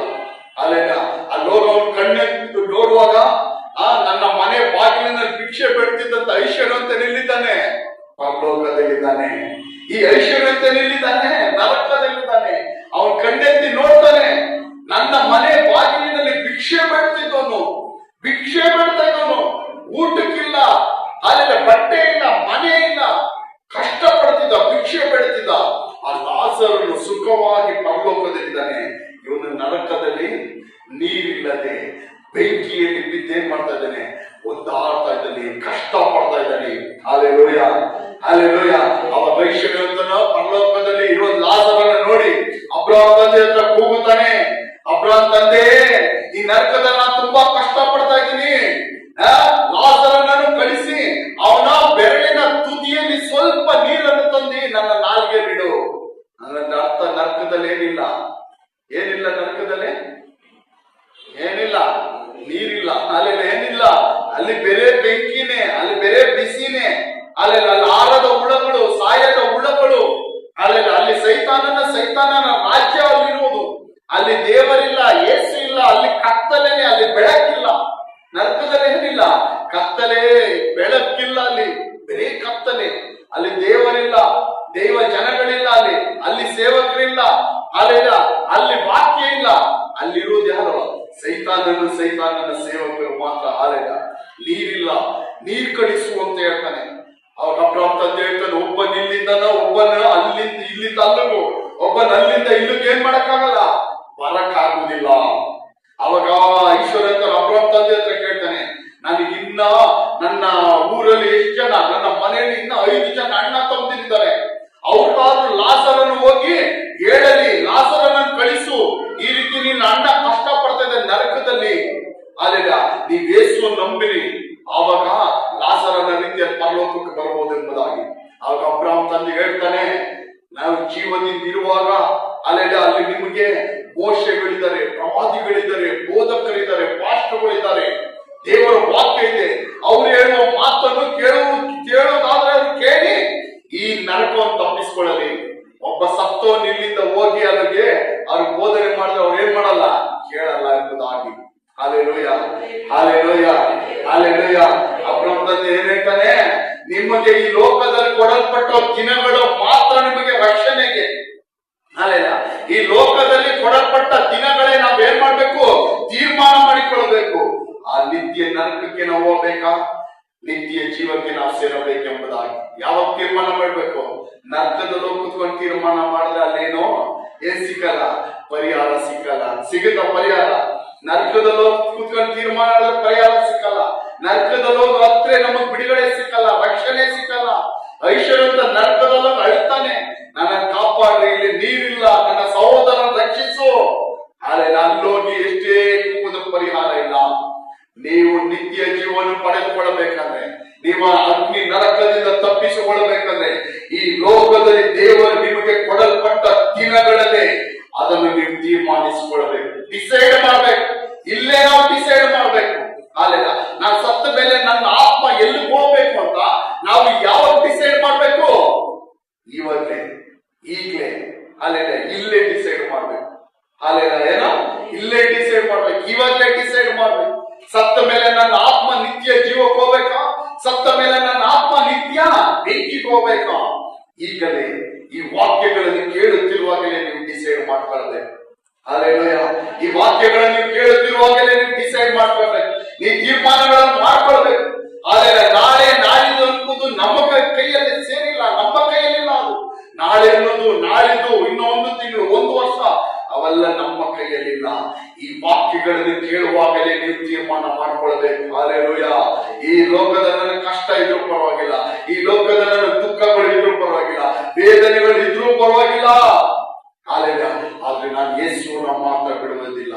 ಯೇಸುವಿನ ಮೇಲಿಟ್ಟಿರೋ ನಂಬಿಕೆಯಿಂದ ನಾನು ಹಿಂಚಾರುವುದಿಲ್ಲ. ಯೇಸುವಿನ ಮೇಲಿಟ್ಟಿರೋ ನಂಬಿಕೆಯಿಂದ ಹಿಂಜರಿಯುವುದಿಲ್ಲ. ಸ್ವಲ್ಪ ಕೂಡ ಹಿಂದಕ್ಕೆ ಹೋಗುವುದಿಲ್ಲ. ಆ ವಿಶ್ವಾಸದ ಸ್ವಲ್ಪ ಕೂಡ ಕಮ್ಮಿ ಆಗುವುದಿಲ್ಲ. ಹಲ್ಲೆಲೂಯಾ. ಈ ಲೋಕದಲ್ಲಿ ನನಗೇನು ಸಿಕ್ಕಿಲ್ಲ ಅಂದ್ರೆ ಪರವಾಗಿಲ್ಲ. ಅಲ್ಲೆಲ್ಲ ಐಶ್ವರ್ಯವಂತನಾಗಿಲ್ಲ ಆದ್ರೂ ಪರವಾಗಿಲ್ಲ, ದರಿದ್ರನಾಗಿದ್ರೂ ಪರವಾಗಿಲ್ಲ. ನಾನು ನಿತ್ಯ ಜೀವಕ್ಕೆ ಹೋಗಬೇಕು. ಎಲ್ಲಿಗೆ ಹೋಗಬೇಕು? ನಿತ್ಯ ಜೀವಕ್ಕೆ ಹೋಗಬೇಕು. Hallelujah, hallelujah. ಈ ರೀತಿಯಾಗಿ ಐಶ್ವರ್ಯಂತಲ್ಲಿ ಎಲ್ಲಾದ್ರೂ ಎಲ್ಲುವುದ? ಐಶ್ವರ್ಯವಾಗಿ ಜೀವಿಸಿದಂತ ಐಶ್ವರ್ಯಂತ ಸತ್ತ ಮೇಲೆ ಎಲ್ಲುವುದ? ಬೆಂಕಿಗೆ. ಆದ್ರೆ ಬಡವನಾಗಿ ದರಿದ್ರನಾಗಿ ಜೀವಿಸಿದಂತ ಲಾಜರನ ಎಲ್ಲಿಗೋದ? ಎಲ್ಲಿಗೋದ? ಅಲ್ಲ, ಪರಲೋಕ ರಾಜ್ಯಕ್ಕೆ.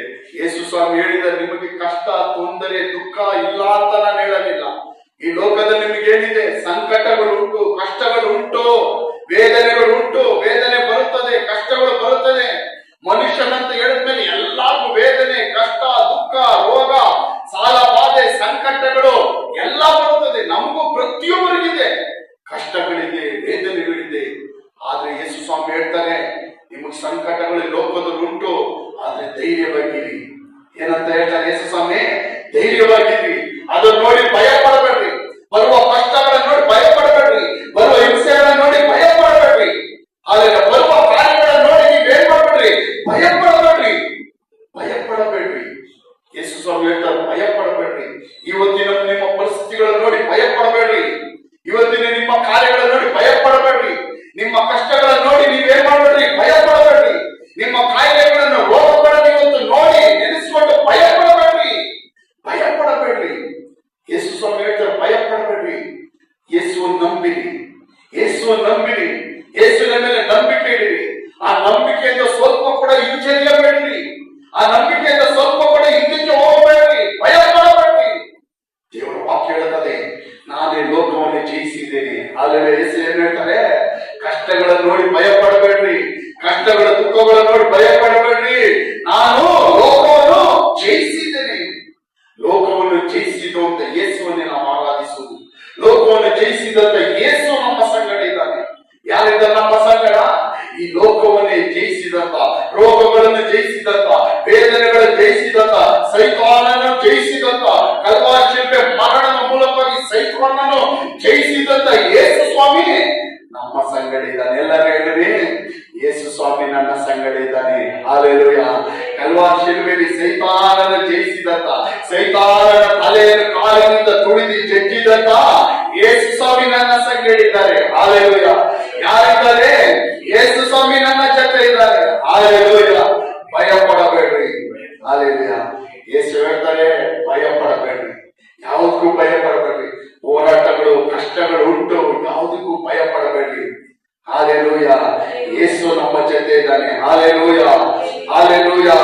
Hallelujah, hallelujah.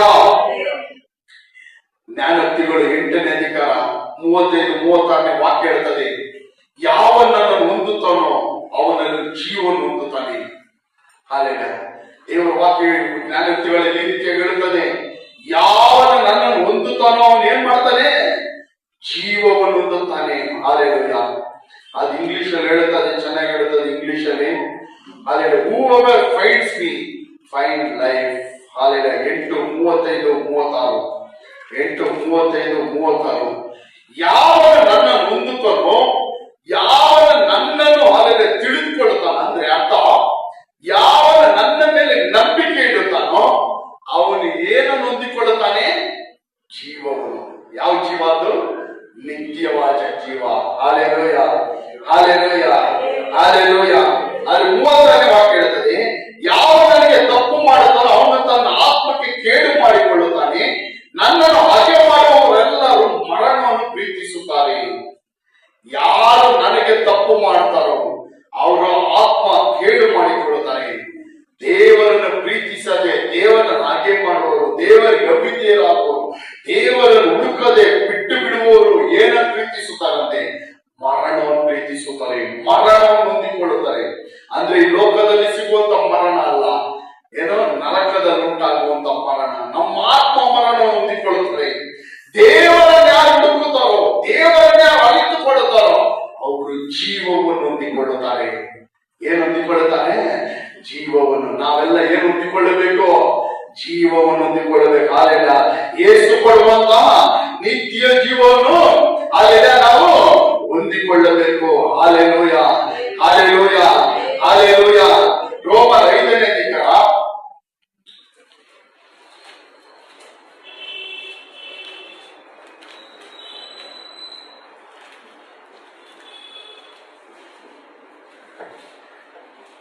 5:21 ಓದಿ. ರೋಮರ್ 5:21. ಈಗ ಪಾಪವು ಮರಣವನ್ನು ಉಂಟು ಮಾಡುತ್ತಾ ಅಧಿಕಾರವನ್ನು ನಡೆಸಿದ ಹಾಗೆಯೇ ದೇವರ ಕೃಪೆಯು ನಮ್ಮ ಕರ್ತನಾದ ಯೇಸು ಕ್ರಿಸ್ತನ ಮೂಲಕ ನೀತಿಯನ್ನು ಕೊಟ್ಟು ನಿತ್ಯ ಜೀವವನ್ನು ಉಂಟು ಮಾಡುತ್ತಾ ಅಧಿಕಾರವನ್ನು ನಡೆಸಿದ. Amen, hallelujah. ಪಾಪವು ಮರಣವನ್ನು ಉಂಟು ಮಾಡುತ್ತಾ ಅಧಿಕಾರ ನಡೆಸಿದ ಹಾಗೆ. ಪಾಪ ಏನು ಉಂಟು ಮಾಡುತ್ತದೆ? ಪಾಪ ಏನು ಉಂಟು ಮಾಡುತ್ತದೆ? ಎಲ್ಲರೂ ಹೇಳ್ರಿ ಜೋರಾಗಿ. ಪಾಪ ಏನು ಉಂಟು ಮಾಡುತ್ತದೆ? ಜೋರಾಗಿ ಹೇಳ್ರಿ. ಪಾಪವು ಮರಣವನ್ನು ಉಂಟು ಮಾಡುತ್ತದೆ. ಏನು ಉಂಟು ಮಾಡುತ್ತದೆ? ಪಾಪ ಮರಣವನ್ನು ಉಂಟು ಮಾಡಿ ಅಧಿಕಾರ ನಡೆಸಿದ ಹಾಗೆ. ಪಾಪ ಮರಣವನ್ನು ಉಂಟು ಮಾಡುವುದು ಮಾತ್ರ ಅಲ್ಲ, ನಮ್ಮ ಮೇಲೆ ಏನು ನಡೆಸುತ್ತದೆ? ಅಧಿಕಾರ ನಡೆಸಿದ ಹಾಗೆ ದೇವರ ಕೃಪೆ ನಮ್ಮ ಕರ್ತನಾದ ಯೇಸು ಕ್ರಿಸ್ತನ ಮೂಲಕವಾಗಿ ನೀತಿಯನ್ನು ಕೊಟ್ಟು ನಿತ್ಯ ಜೀವವನ್ನು ಉಂಟು ಮಾಡುವ ಅಧಿಕಾರ ನಡೆಸುವುದು. ಆದ್ರೆ ದೇವರ ಕೃಪೆ ಏನ್ ಮಾಡುತ್ತದೆ? ಕರ್ತನಾದ ಯೇಸು ಕ್ರಿಸ್ತನ ಮೂಲಕವಾಗಿ ನೀತಿಯನ್ನು ಕೊಟ್ಟು ನಿತ್ಯ ಜೀವನ ಉಂಟು ಮಾಡುತ್ತಾ ಅಧಿಕಾರ ನಡೆಸುತ್ತದೆ. ಒಂದು ಕಡೆ ಪಾಪ ಏನ್ ಮಾಡುತ್ತದೆ? ಮರಣ ಉಂಟು ಮಾಡಿ ಅಧಿಕಾರ ನಡೆಸುತ್ತದೆ. ಆದ್ರೆ ಇನ್ನೊಂದು ಕಡೆ ದೇವರ ಕೃಪೆ ಏನ್ ಮಾಡುತ್ತದೆ? ನೀತಿಯನ್ನು ಕೊಟ್ಟು, ಕರ್ತನಾದ ಯೇಸು ಕ್ರಿಸ್ತನ ಮೂಲಕವಾಗಿ ನೀತಿಯನ್ನು ಕೊಟ್ಟು ನಿತ್ಯ ಜೀವನ ಉಂಟು ಮಾಡಿ ಅಧಿಕಾರ ನಡೆಸುತ್ತದೆ. Hallelujah, hallelujah, hallelujah. ಪಾಪವನ್ನು ಹೇಗೆ ಮರಣಕ್ಕೆ ಅಧಿಕಾರದಲ್ಲಿ ನಡೆಸಿತು, ಮರಣ ಉಂಟು ಮಾಡಿ ಮರಣದ ಅಧಿಕಾರದಲ್ಲಿ ನಡೆಸಿತು, ಯಾವಾಗ ನಾವು ಯೇಸು ಸ್ವಾಮಿಯನ್ನು ನಂಬುತ್ತೀವೋ, ದೇವರ ಕೃಪೆಯನ್ನು ನಂಬುತ್ತೀವೋ, ದೇವರ ಕೃಪೆಯನ್ನು ಹೊಂದಿಕೊಳ್ಳುತ್ತೀವೋ, ಯೇಸು ಕ್ರಿಸ್ತನ ಮೇಲೆ ನಂಬಿಕೆ ಇಡುತ್ತೀವೋ, ಅಲ್ಲೆಲ್ಲ ಯೇಸು ಕ್ರಿಸ್ತನ ಮೂಲಕವಾಗಿ ನಮಗೆ ದೇವರು ಇನ್ನು ಪಾಪಿಗಳನ್ನಾಗಿ ಅಲ್ಲ ನೀತಿವಂತರನ್ನಾಗಿ ಮಾಡಿ ನಿತ್ಯ ಜೀವವನ್ನು ಉಂಟು ಮಾಡುತ್ತದೆ. ಏನುಂಟು ಮಾಡುತ್ತದೆ? ಯೇಸುವನ್ನು ನಂಬುವುದರ ಮೂಲಕವಾಗಿ, ಯೇಸು ಕ್ರಿಸ್ತನ ನಂಬುವುದರ ಮೂಲಕವಾಗಿ ನಮಗೆ ಏನುಂಟಾಗುತ್ತದೆ? ನಿತ್ಯ ಜೀವ ಉಂಟಾಗುತ್ತದೆ. Hallelujah, hallelujah. ಇನ್ನೊಂದು ವಾಕ್ಯ ತೆಗಿರಿ. ಅದೇ ರೋಮ 6ನೇ ಅಧಿಕಾರ 21ನೇ ವಾಕ್ಯದಿಂದ 23 20ರಿಂದ 23 20ರಿಂದ 23. ರೋಮ 6ನೇ ಅಧಿಕಾರ 20ರಿಂದ 23. ನೀವು ಪಾಪಕ್ಕೆ ದಾಸರಾಗಿದ್ದಾಗ ನೀತಿಯ ಹಂಗಿನವರಾಗಿದ್ದಿಲ್ಲ. ಆದರೆ ನೀವು ಆಗ ಮಾಡಿದ ಕೃತ್ಯಗಳಿಂದ ನಿಮಗುಂಟಾದ ಫಲವೇನು? ಈಗ ಅವುಗಳ ವಿಷಯದಲ್ಲಿ ನಿಮಗೆ ನಾಚಿಕೆಯುಂಟಷ್ಟೇ, ಕಡೆಗೆ ಅವುಗಳಿಂದ ಬರುವುದು ಮರಣವಲ್ಲವೇ? ಈಗಲಾದರೂ ನೀವು ಪಾಪದಿಂದ ಹಾಕುವುದೇ ನಿಮಗೆ ಫಲ. ಕಡೆಗೆ ದೊರೆಯುವಂಥದ್ದು ನಿತ್ಯ ಜೀವ. ಯಾಕೆಂದರೆ ಪಾಪವು ಕೊಡುವ ಸಂಬಳ ಮರಣ, ದೇವರ ಉಚಿತಾರ್ಥವರೆಗೂ ನಮ್ಮ ಕರ್ತನಾದ ಕ್ರಿಸ್ತ ಯೇಸುವಿನಲ್ಲಿರುವ ನಿತ್ಯ ಜೀವ. Amen, hallelujah. ದೇವರ ಉಚಿತಾರ್ಥ ವರವೇನು? ನಮ್ಮ ಕರ್ತನಾದ ಯೇಸು ಕ್ರಿಸ್ತನಲ್ಲಿರುವ ನಿತ್ಯ ಜೀವ. ಪಾಪ ಕೊಡುವ ಸಂಬಳ ಮರಣ. ಪಾಪದಿಂದ ಸಿಗುವಂತ ಸಂಬಳ ಏನು? ಮರಣ, ಅಂದ್ರೆ ನರಕ. ಆದ್ರೆ ಕರ್ತನಾದ ಯೇಸು ಕ್ರಿಸ್ತನ ಮೇಲೆ ನಂಬಿಕೆ ಇಡುವುದರ ಮೂಲಕವಾಗಿ ನಮಗೆ ಏನ್ ಸಿಗುತ್ತದೆ? ನಿತ್ಯ ಜೀವ ಸಿಗುತ್ತದೆ. ಹಾಲೆಲೂಯಾ. 20ನೇ ವಾಕ್ಯ ನೋಡ್ರಿ, ನೀವು ಪಾಪಕ್ಕೆ ದಾಸರಾಗಿದ್ದಾಗ ನೀತಿಯ ಹಂಗಿನವರಾಗಿದ್ದಿಲ್ಲ. ನಾವು ಪಾಪಕ್ಕೆ ಒಂದು ಕಾಲದಲ್ಲಿ ನಾವೆಲ್ಲ ಏನಾಗಿದ್ರಿ? ದಾಸರಾಗಿದ್ರಿ. ಯಾರೆಲ್ಲ ಪಾಪಕ್ಕೆ ದಾಸರಾಗಿದ್ರಿ? ಯಾರೆಲ್ಲ ಪಾಪಕ್ಕೆ ದಾಸರಾಗಿದ್ರಿ? ಹಾಲೆಲೂಯಾ. ಇವಾಗೆಲ್ಲ ಯಾರೆಲ್ಲ ಪಾಪಕ್ಕೆ ದಾಸರಾಗಿದ್ದೀರಾ? ಇನ್ನು ಪಾಪಕ್ಕೆ ಯಾರೆಲ್ಲ ದಾಸರಾಗಿದ್ದೀರಾ? Hallelujah, hallelujah. ಪಾಪಕ್ಕೆ ದಾಸರಾಗಿದ್ದಾಗ ನಾವು ನೀತಿ ಹಂಗಿನವರಾಗಿರಲಿಲ್ಲ. ಆವಾಗ ನೀತಿವಂತನಾಗಿ ನಡಿಬೇಕು, ನೀತಿವಂತಿಕೆಯಿಂದ ಜೀವಿಸಬೇಕು, ಪರಿಶುದ್ಧವಾಗಿ ಜೀವಿಸಬೇಕು ಎಂಬುದಾಗಿ ಏನೋ ಯಾವ ಇದಿರಲಿಲ್ಲ. ಅಲ್ಲೆಲ್ಲ ಅವಾಗ ಬೇಕಾದಷ್ಟು ನಾವೇನ್ ಮಾಡ್ಬೋದಾಯ್ತು? ಫಿಲಂ ನೋಡ್ಬೋದಾಯ್ತು. ಯಾರು ಹೇಳೋರಿಲ್ಲ, ಕೇಳೋರಿಲ್ಲ, ಒಂದು ಭಯ ಅನ್ನೋದಿರ್ಲಿಲ್ಲ. ಫಿಲಂ ನೋಡೋದು ತಪ್ಪು ಅಂತ ನಮಗೇನಿರ್ಲಿಲ್ಲ, ಭಯ ಇರಲಿಲ್ಲ. ಏನೇ ತಪ್ಪು ಮಾತಾಡ್ಬೋದಾಯ್ತು, ಕಳ್ತನ ಮಾಡ್ಬೋದಾಯ್ತು, ಮೋಸ ಮಾಡ್ಬೋದಾಯ್ತು. ಏನ್ ಮಾಡಿದ್ರೇನೋ ನಮಗೆ ಏನಿರ್ತಾ ಇರ್ಲಿಲ್ಲ, ನೀತಿಯ ಕುರಿತಾಗಿ ನಮಗೆ ಒಂದು ಹಂಗಿರ್ಲಿಲ್ಲ, ನೀತಿಯ ಕುರಿತಾಗಿ ಒಂದು ನೆನಪಿರ್ಲಿಲ್ಲ. ಯಾವಾಗ ನಾವು ಪಾಪಕ್ಕೆ ದಾಸರಾಗಿರುವಾಗ, ಯಾವುದಕ್ಕೆ ದಾಸರಾಗಿರುವಾಗ? ಪಾಪಕ್ಕೆ ದಾಸರಾಗಿರುವ ನೀತಿಯ ಹಂಗಿನವರಾಗಿರಲಿಲ್ಲ. ಆದರೆ ಈಗ ನೀವು ಮಾಡಿದ ನೀವು ಆಗ ಮಾಡಿದ ಕೃತ್ಯಗಳಿಗಿಂತ ನಿಮಗುಂಟಾದ ಫಲವೇನು? ಆವಾಗ ಪಾಪದ ದಾಸರಾಗಿದ್ದಾಗ ಮಾಡಿದ ಕಾರ್ಯಗಳಿಂದ ನಮಗೇನಾದ್ರೂ ಫಲ ಉಂಟಾಯ್ತಾ? ಏನಾದ್ರೂ ಒಳ್ಳೇದಾಯ್ತಾ? ಪಾಪಕ್ಕೆ ದಾಸರಾಗಿದ್ದಾಗ ಪಾಪಗಳು ಮಾಡಿದ ನಿಮಿತ್ತವಾಗಿ ನಮಗೇನಾದ್ರೂ ಒಳ್ಳೇದಾಯ್ತಾ? ಏನಾದ್ರೂ ಒಳ್ಳೇದಾಯ್ತಾ? ಏನೂ ಒಳ್ಳೇದಾಗ್ಲಿಲ್ಲ. ಹಲ್ಲೆಲೂಯಾ. ದೇವರು ವಾಕ್ಯ ಹೇಳ್ತದೆ, ಈಗ ಅವುಗಳ ವಿಷಯದಲ್ಲಿ ನಿಮಗೆ ನಾಚಿಕೆ ಉಂಟಷ್ಟೇ. ಅವೆಲ್ಲ ನಾವು ಮಾಡಿದ ಪಾಪಗಳನ್ನೆಲ್ಲ ಇವಾಗ ನೆನೆಸ್ಕೊಂಡ್ರೆ ನಮ್ಗೆ ಏನಾಗುತ್ತೆ? ಥೂ, ಅಯ್ಯೋ, ಇಂಥ ತಪ್ಪು ಮಾಡ್ಬಿಟ್ಟ ಅಲ್ವಾ? ಕರೆಕ್ಟಾ ಅಲ್ವಾ? ಹೌದಾ ಇಲ್ವಾ? ನಿಮ್ಮನ್ನ ನೋಡ್ತಾ ಇದ್ರೆ ನಿಮ್ಗೆ ಏನು ಗೊತ್ತೇ ಇಲ್ಲ ಅನ್ನೋ ತರ ನೋಡ್ತಾ ಇದ್ದೀರಾ. ಏನು ಗೊತ್ತೇ ಇಲ್ಲ, ಪಾಪಕ್ಕೂ ನಮ್ಗೇನು ಸಂಬಂಧ ಏನಿಲ್ಲ ಅನ್ನೋ ತರ ಇದ್ದೀರಾ. ಹೌದು, ನಾನಿವಾಗ ಏನಾದ್ರೂ ತಪ್ಪುಗಳು ಅಂತವೆಲ್ಲ ನೆನ್ಸ್ಕೊಂಡ್ರೆ ಇವತ್ತು ಏನಾಗುತ್ತೆ? ಮಾಡ್ಬಾರ್ದಾಯ್ತಲ್ಲ, ಇದು ಮಾಡ್ಬಾರ್ದಾಗಿತ್ತಲ್ವಾ? ಅಲ್ಲೆಲ್ಲ ಎದ್ರಿಂದ ಏನ್ ಇವಾಗ ನಾವು ನೆನ್ಸ್ಕೊಂಡ್ರೆ ನಾಚಿಕೆ ಉಂಟಾಗುತ್ತದೆ. ಅಲ್ಲೆಲ್ಲ ಇದೆಲ್ಲ ಯಾವಾಗ? ಪಾಪಕ್ಕೆ ದಾಸರಾಗಿದ್ದು ಮಾಡಿದ ಕಾರ್ಯಗಳನ್ನು ನಾವು ನೆನೆಸ್ಕೊಳ್ಳುವಾಗ. ಅಲ್ಲೆಲ್ಲ ಈಗ ಅವುಗಳ ವಿಷಯದಲ್ಲಿ ನಿಮ್ಗೆ ನಾಚಿಕೆ ಉಂಟಷ್ಟೇ. ಕಡೆಗೆ ಅವುಗಳಿಂದ ಬರುವುದು ಮರಣವಲ್ಲನೆ. ಅದರಿಂದ ಬರುವುದೇನು? ಕೊನೆಗೆ ಎಷ್ಟೇ ಪಾಪ ಮಾಡ್ರಿ. ಹೋದ್ವಾರ ನಾನು ಹೇಳಿದೆ, ಅಲ್ಲೆಲ್ಲ ಅನ್ಯಾಯಗಾರನು, ದುಷ್ಟನು ಪಾಪ ಮಾಡಿ, ಅಧರ್ಮ ಮಾಡಿ ಎಷ್ಟೇ ವರ್ಷ ಅವನು ಜೀವಿಸಿದ್ರು, ಕೊನೆಗೆ ಅವನಿಗೆ ಬರುವುದೇನೋ ಮರಣ. ಅಲ್ಲೆಲ್ಲ ಅಧರ್ಮ ಮಾಡಿ, ಅಧರ್ಮದ ಮೇಲೆ ಅಧರ್ಮ ಮಾಡಿ, ಅನ್ಯಾಯ ಮಾಡಿ, ಮೋಸ ಮಾಡಿ, ಕಳ್ತನ ಮಾಡಿ, ಅಲ್ಲೆಲ್ಲ ಎಷ್ಟೇ ಕಳ್ತನ ಮಾಡಿ, ಸಂಪಾದನೆ ಮಾಡಿ, ಅನ್ಯಾಯವಾಗಿ ಒಬ್ಬೊಬ್ರು ನೋಡಿ ಅನ್ಯಾಯವಾಗಿ ಸಂಪಾದನೆ ಮಾಡಿ ಸಾವಿರಾರು ಕೋಟಿ ಸಂಪಾದಿಸ್ಕೊಳ್ತಾರೆ. ಎಷ್ಟು? 1-2 ಕೋಟಿ ಅಲ್ಲ, ಸಾವಿರಾರು ಕೋಟಿ ಸಂಪಾದಿಸ್ಕೊಳ್ತಾರೆ. ಆದ್ರಿಂದ ಅವ್ರಿಗೆ ಕೊನೆಗೆ ಸಿಕ್ಕುವುದೇನೋ ಮರಣ. ಏನೋ ಕೊನೆಗೆ ಸಿಕ್ಕುವುದದ್ರಿಂದ ಏನೋ ಮರಣ. ಜೀವ ಸಿಕ್ಕಲ್ಲ, ಮರಣ ಸಿಗುತ್ತದೆ. ಹಾಲೆಲೂಯಾ. ಈಗಲಾದರೂ ದೇವರ ವಾಕ್ಯ ಹೇಳುತ್ತದೆ, ಈಗಲಾದರೂ ನೀವು ಪಾಪದಿಂದ ಬಿಡುಗಡೆ ಹೊಂದಿ ದೇವರಿಗೆ ದಾಸರಾದ್ದರಿಂದ ಪರಿಶುದ್ಧರಾಗಿರುವುದೇ ನಿಮಗೆ ಫಲ. ಹಲ್ಲೆಲೂಯಾ. ಪಾಪದ ದಾಸತ್ವದಿಂದ ಬಿಡುಗಡೆಯಾಗಿ ಈಗ ನೀವು ಯಾರಿಗೆ ದಾಸರಾಗಿದ್ದೀರಾ?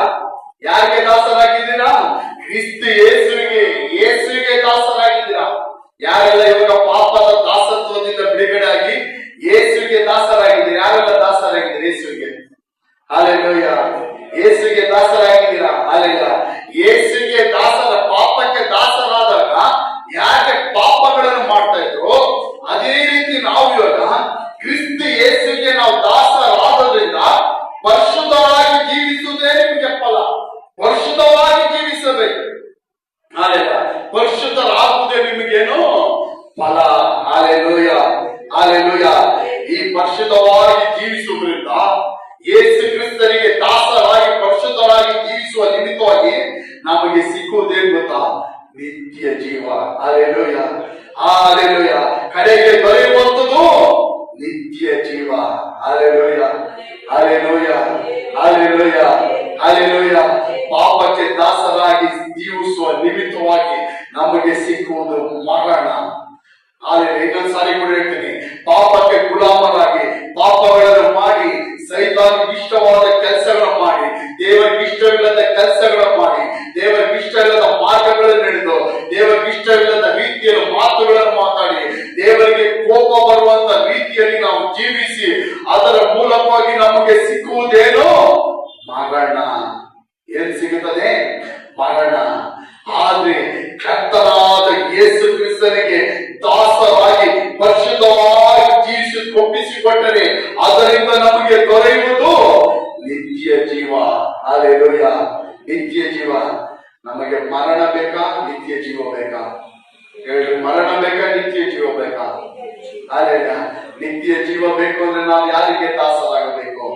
ಕರ್ತನಾದ ಯೇಸು ಕ್ರಿಸ್ತನಿಗೆ ದಾಸರಾಗಿರ್ಬೇಕು. ಕರ್ತನಾದ ಯೇಸು ಕ್ರಿಸ್ತನಿಗೆ ದಾಸರಾದ್ರೆ ನಮಗೂ ಪಾಪಕ್ಕೆ ಇನ್ನು ಏನಿಲ್ಲ, ಸಂಬಂಧ ಇಲ್ಲ. ನಮಗೂ ಪಾಪಕ್ಕೂ ಏನಿಲ್ಲ, ಇನ್ನ ಸಂಬಂಧ ಇಲ್ಲ, ಯಾವುದೇ ಸಂಬಂಧ ಇಲ್ಲ.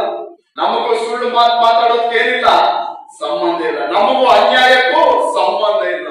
ನಮಗೂ ಟಿವಿ ಫಿಲಂ ನೋಡೋದಕ್ಕೂ ಏನಿಲ್ಲ, ಏನಿಲ್ಲ. ನಮಗೂ ಟಿವಿ ಫಿಲಂಗಳು ಸೀರಿಯಲ್ಗಳು ನೋಡೋದಕ್ಕೂ ಏನಿಲ್ಲ. ಹೇಳ್ರಿ, ಅಲ್ಲೆಲ್ಲ ಏನಿಲ್ಲ, ಸಂಬಂಧ ಇಲ್ಲ. ನಮಗೂ ಫೋನ್ ಅಲ್ಲಿ ಕುತ್ಕೊಂಡು ಅವರ್ಗಟ್ಲೆ ರೀಲ್ಸ್ ಗಳನ್ನು ನೋಡೋದಕ್ಕೆ ಏನಿಲ್ಲ, ಏನಿಲ್ಲ, ಸಂಬಂಧ ಇಲ್ಲ. Hallelujah, hallelujah. ನೀವು ಕರ್ತನಾದ ಯೇಸು ಕ್ರಿಸ್ತನಿಗೆ ದಾಸರಾಗಿದ್ರೆ ಪಾಪಕ್ಕೂ ನಿಮಗೂ ಸಂಬಂಧ ಇಲ್ಲ. ಹಾಲೆಲೂಯ. ಕರ್ತನಾದ ಯೇಸು ಕ್ರಿಸ್ತನಿಗೆ ದಾಸರಾದ್ರೆ ಪಾಪಕ್ಕೂ ನಿಮಗೂ ಸಂಬಂಧ ಇಲ್ಲ. ದೇವರಿಗೆ ಇಷ್ಟವಿಲ್ಲದೆ ಯಾವುದೇ ಕಾರ್ಯಗಳನ್ನು ನೀವು ಮಾಡುವುದಿಲ್ಲ, ಮಾಡಲು ಬಾರದು. ಅದರಿಂದ ಸಿಕ್ಕುವ ನಿಮಗೆ ಏನು ಸಿಕ್ಕುವಂತ ಬಹುಮಾನ ಏನು ಗೊತ್ತಾ? ನಿತ್ಯ ಜೀವ. ಹಾಲೆಲೂಯ. ಅದಕ್ಕಿಂತ ದೊಡ್ಡ ಬಹುಮಾನ ಈ ಲೋಕದಲ್ಲಿ ಯಾರು ಕೊಡಲು ಸಾಧ್ಯ ಇಲ್ಲ, ಯಾವುದೂ ಇಲ್ಲ. ನಿತ್ಯ ಜೀವ, ನಿತ್ಯ ಜೀವ. ನಿತ್ಯ ನರಕದಿಂದ ತಪ್ಪಿಸಿಕೊಳ್ತೀವಿ, ಅಗ್ನಿಯಿಂದ ತಪ್ಪಿಸಿಕೊಳ್ತೀವಿ, ಬೆಂಕಿಯಿಂದ ತಪ್ಪಿಸಿಕೊಳ್ತೀವಿ. ಆದ್ರೆ ಕೊನೆ ವಾಕ್ಯ ಹೇಳುತ್ತದೆ, ಯಾಕಂದ್ರೆ ಪಾಪ ಕೊಡುವ ಸಂಬಳ ಮರಣ. ಪಾಪ ಕೊಡುವ ಸಂಬಳ ಮರಣ. ದೇವರ ಉಚಿತಾರ್ಥ ಫಲವು ನಮ್ಮ ಕರ್ತನಾದ ಯೇಸು ಕ್ರಿಸ್ತನಲ್ಲಿರುವ ನಿತ್ಯ ಜೀವ. ಈ ನಿತ್ಯ ಜೀವ ಯಾರಲ್ಲಿದೆ? ಕರ್ತನಾದ ಯೇಸು ಕ್ರಿಸ್ತನಲ್ಲಿ. ಹಾಲೆಲೂಯ. ನಿತ್ಯ ಜೀವ ಯಾರು ನಮಗೆ ಕೊಡಲು ಸಾಧ್ಯ? ಕರ್ತನಾದ ಯೇಸು ಕ್ರಿಸ್ತನು ಮಾತ್ರ. ಹಾಲೆಲ್ಲ ಯೇಸುವನ್ನು ನಂಬುವುದರ ಮೂಲಕವಾಗಿ ಮಾತ್ರ ನಮಗೆ ಏನ್ ಸಿಗುತ್ತದೆ? ನಿತ್ಯ ಜೀವ ಸಿಗುತ್ತದೆ. ಹಾಲೆಲ್ಲ ಆತನನ್ನು ಯಾರು ನಂಬುವುದಿಲ್ಲೋ ಅವರ ಮೇಲೆ ಏನಿರುತ್ತದೆ? ನಿತ್ಯ ಕೋಪ ಇರುತ್ತದೆ, ನಿತ್ಯ ಕೋಪ ಇರುತ್ತದೆ. ಕಳೆದ ದಿನಗಳಲ್ಲಿ ನಾನು ಯೂಟ್ಯೂಬ್ ನೋಡ್ಬೇಕಾದ್ರೆ ಒಂದು ದೈವ ಸೇವಕರು, ಫಾರಿನ್ ನಲ್ಲಿರುವ ಒಂದು ದೈವ ಸೇವಕರು ಈ ರೀತಿಯಾಗಿ ಅವ್ರು ಹೇಳಿದ್ರು. ಅಲ್ಲೆಲ್ಲ ನಾವು ಹೊಸ ಜನಗಳಿಗೆ ಹೋಗಿ ಸ್ವಾರ್ಥ ಹೇಳುವಾಗ ಏನ್ ಮಾಡ್ಬೇಕಂತೆ, ಅಲ್ಲೆಲ್ಲ ಅವ್ರ ಹತ್ರ ಯೇಸು ನಂಬ್ರಿ, ಯೇಸು ನಂಬ್ರಿ ಅಂತಾರ ಭಿಕ್ಷೆ ಮಾಡಬಾರ್ದಂತೆ. ಏನ್ ಮಾಡ್ಬಾರ್ದಂತೆ? ಯೇಸು ನಂಬ್ರಿ, ಯೇಸು ನಂಬ್ರಿ ಅಂತ ಎರಡೇ ಮಾತು ಹೇಳ್ಬೇಕಂತೆ. ಯೇಸುವನ್ನು ನಂಬುದ್ರೆ ನಿನಗೇನೋ ನಿತ್ಯ ಜೀವ. ಯೇಸುವನ್ನು ನಂಬಿಲ್ಲ ಅಂದ್ರೆ ನೀನ್ ಎಲ್ಲಿ ಹೋಗ್ತೀಯ? ನರಕಕ್ಕೆ ಹೋಗ್ತೀಯ. ಅದೇ ನಿಜವಾದ ಸುವಾರ್ತೆ. ಏನೋ ನಿಜವಾದ ಸುವಾರ್ತೆ, ಹೌದು ಅದೇ. ಯೇಸುವನ್ನು ನಂಬುದ್ರೆ ನಿನಗೇನೋ ಅಲ್ಲೆಲ್ಲ ಹಣ ಸಿಗುತ್ತೋ, ಕಾಸು ಸಿಗುತ್ತೋ, ನಿನಗೆ ಬೇರೆ ಏನ್ ಸಿಗುತ್ತೋ ಗೊತ್ತಿಲ್ಲ, ಆದ್ರೆ ನಿನಗೆ ನಿತ್ಯ ಜೀವ ಅಂತ ಸಿಕ್ಕೇ ಸಿಗುತ್ತದೆ. ಹಾಲೆಲೂಯ. ಯೇಸುವನ್ನು ನಂಬುದ್ರೆ ನಿನ್ಗೆ ಆಸ್ತಿ, ಅಂತಸ್ತು, ಅಲ್ಲೆಲ್ಲ ಐಶ್ವರ್ಯ, ಮನೆ, ಮಟ್ಟ, ಕಾರು, ಬಂಗ್ಲೆ, ಬಿಸ್ನೆಸ್ ಎಲ್ಲ ಸಿಗುತ್ತದೋ ಸಿಗೋದು ನನಗ್ ಗೊತ್ತಿಲ್ಲ, ನನಗೆ ಹೇಳಕ್ ಬರಲ್ಲ. ಆದ್ರೆ ಯೇಸುವನ್ನು ನಂಬುದ್ರೆ ಒಂದೇ ಒಂದು ಸಿಗುತ್ತಂತೆ ನಾನು ದೃಢವಾಗಿ ನಿಮ್ಗೆ ಹೇಳ್ಬೋದು. ಅದೇನು? ನಿತ್ಯ ಜೀವ. ಆದ್ರೆ ಯೇಸುವನ್ನು ನಂಬದಿದ್ದರೆ ನಿಮಗೆ ಏನೇ ಸಿಕ್ಕಿದ್ರು, ಏನೇ ಸಿಕ್ಕಿದ್ರು ನಿಮ್ಮ ಅಂತ್ಯ ಏನೋ ನಿತ್ಯ ನರಕ ಆಗಿರುತ್ತದೆ. ಹಾಲೆಲೂಯ. ಅವ್ರು ಈ ರೀತಿಯಾಗಿ ಹೇಳಿದ್ರು. ಹಾಲೆಲ್ಲ ಎಷ್ಟು ದೊಡ್ಡ ಸುವಾರ್ತೆ ಅಲ್ವಾ? ಕರೆಕ್ಟ್ ಆಗಿದೆ ಅಲ್ವಾ ಸುವಾರ್ತೆ? ಹಾಲೆಲ್ಲ ಯೇಸುವನ್ನು ನಂಬಿದ್ರೆ ಜೀವ, ಯೇಸುವನ್ನು ನಂಬಿಲ್ಲ ಅಂದ್ರೆ ಮರಣ. ಹಾಲೆಲ್ಲ ನೀವ್ ಯಾರಾದ್ರೂ ಹೊಸದಾಗಿ ಯಾರಾದ್ರೂ ಸಿಕ್ಕಿದ್ರೆ ಹೇಳ್ರಿ. ಹಾಲೆಲ್ಲ ಯೇಸು ಸ್ವಾಮಿಯನ್ನು ನಂಬಿದ್ರೆ ನಿನ್ಗೇನ್ ಸಿಗುತ್ತೆ? ಜೀವ ಸಿಗುತ್ತದೆ, ಮೋಕ್ಷ ಸಿಗುತ್ತದೆ, ಪರಲೋಕ ಸಿಗುತ್ತದೆ. ಯೇಸು ಸ್ವಾಮಿಯನ್ನು ನಂಬದೆ ಹೋದರೆ ನಿನಗೆ ದೇವರ ಕೋಪ ನಿನ್ನ ಮೇಲಿರುತ್ತದೆ.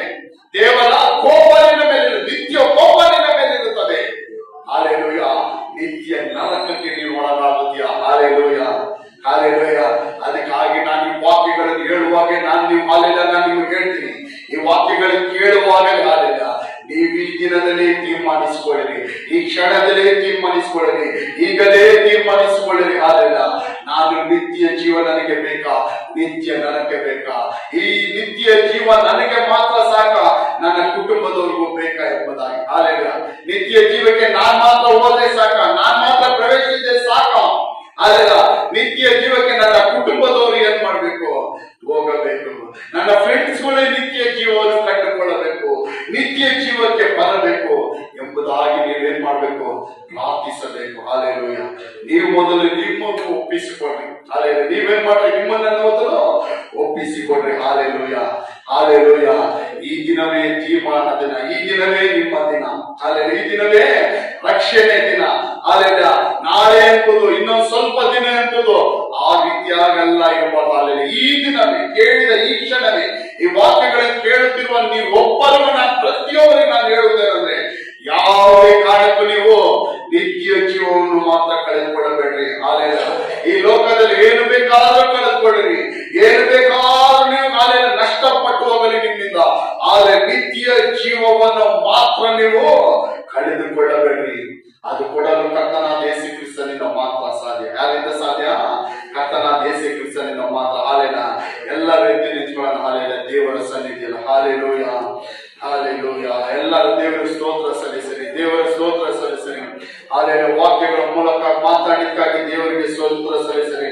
ಹಾಲೆಲೂಯ. ವಾಕ್ಯಗಳ ಮೂಲಕ ಮಾತಾಡಿದ್ದ ದೇವರಿಗೆ ಸ್ತೋತ್ರ ಸಲ್ಲಿಸಿರಿ, ಸ್ತೋತ್ರ ಮಾಡಿರಿ. ಹಾಲೆಲೂಯ. ಆತನ ಮಗನನ್ನು ನಂಬುವವನಿಗೆ ನಿತ್ಯ ಜೀವ ಉಂಟು. ಮಗನಿಗೆ ಒಳಗಾಗದವನು ಜೀವವನ್ನೇ ಕಾಣುವುದಿಲ್ಲ. ದೇವರ ಕೋಪ ಅವನ ಮೇಲಿರೋದು. ಹಾಲೆಲೂಯ.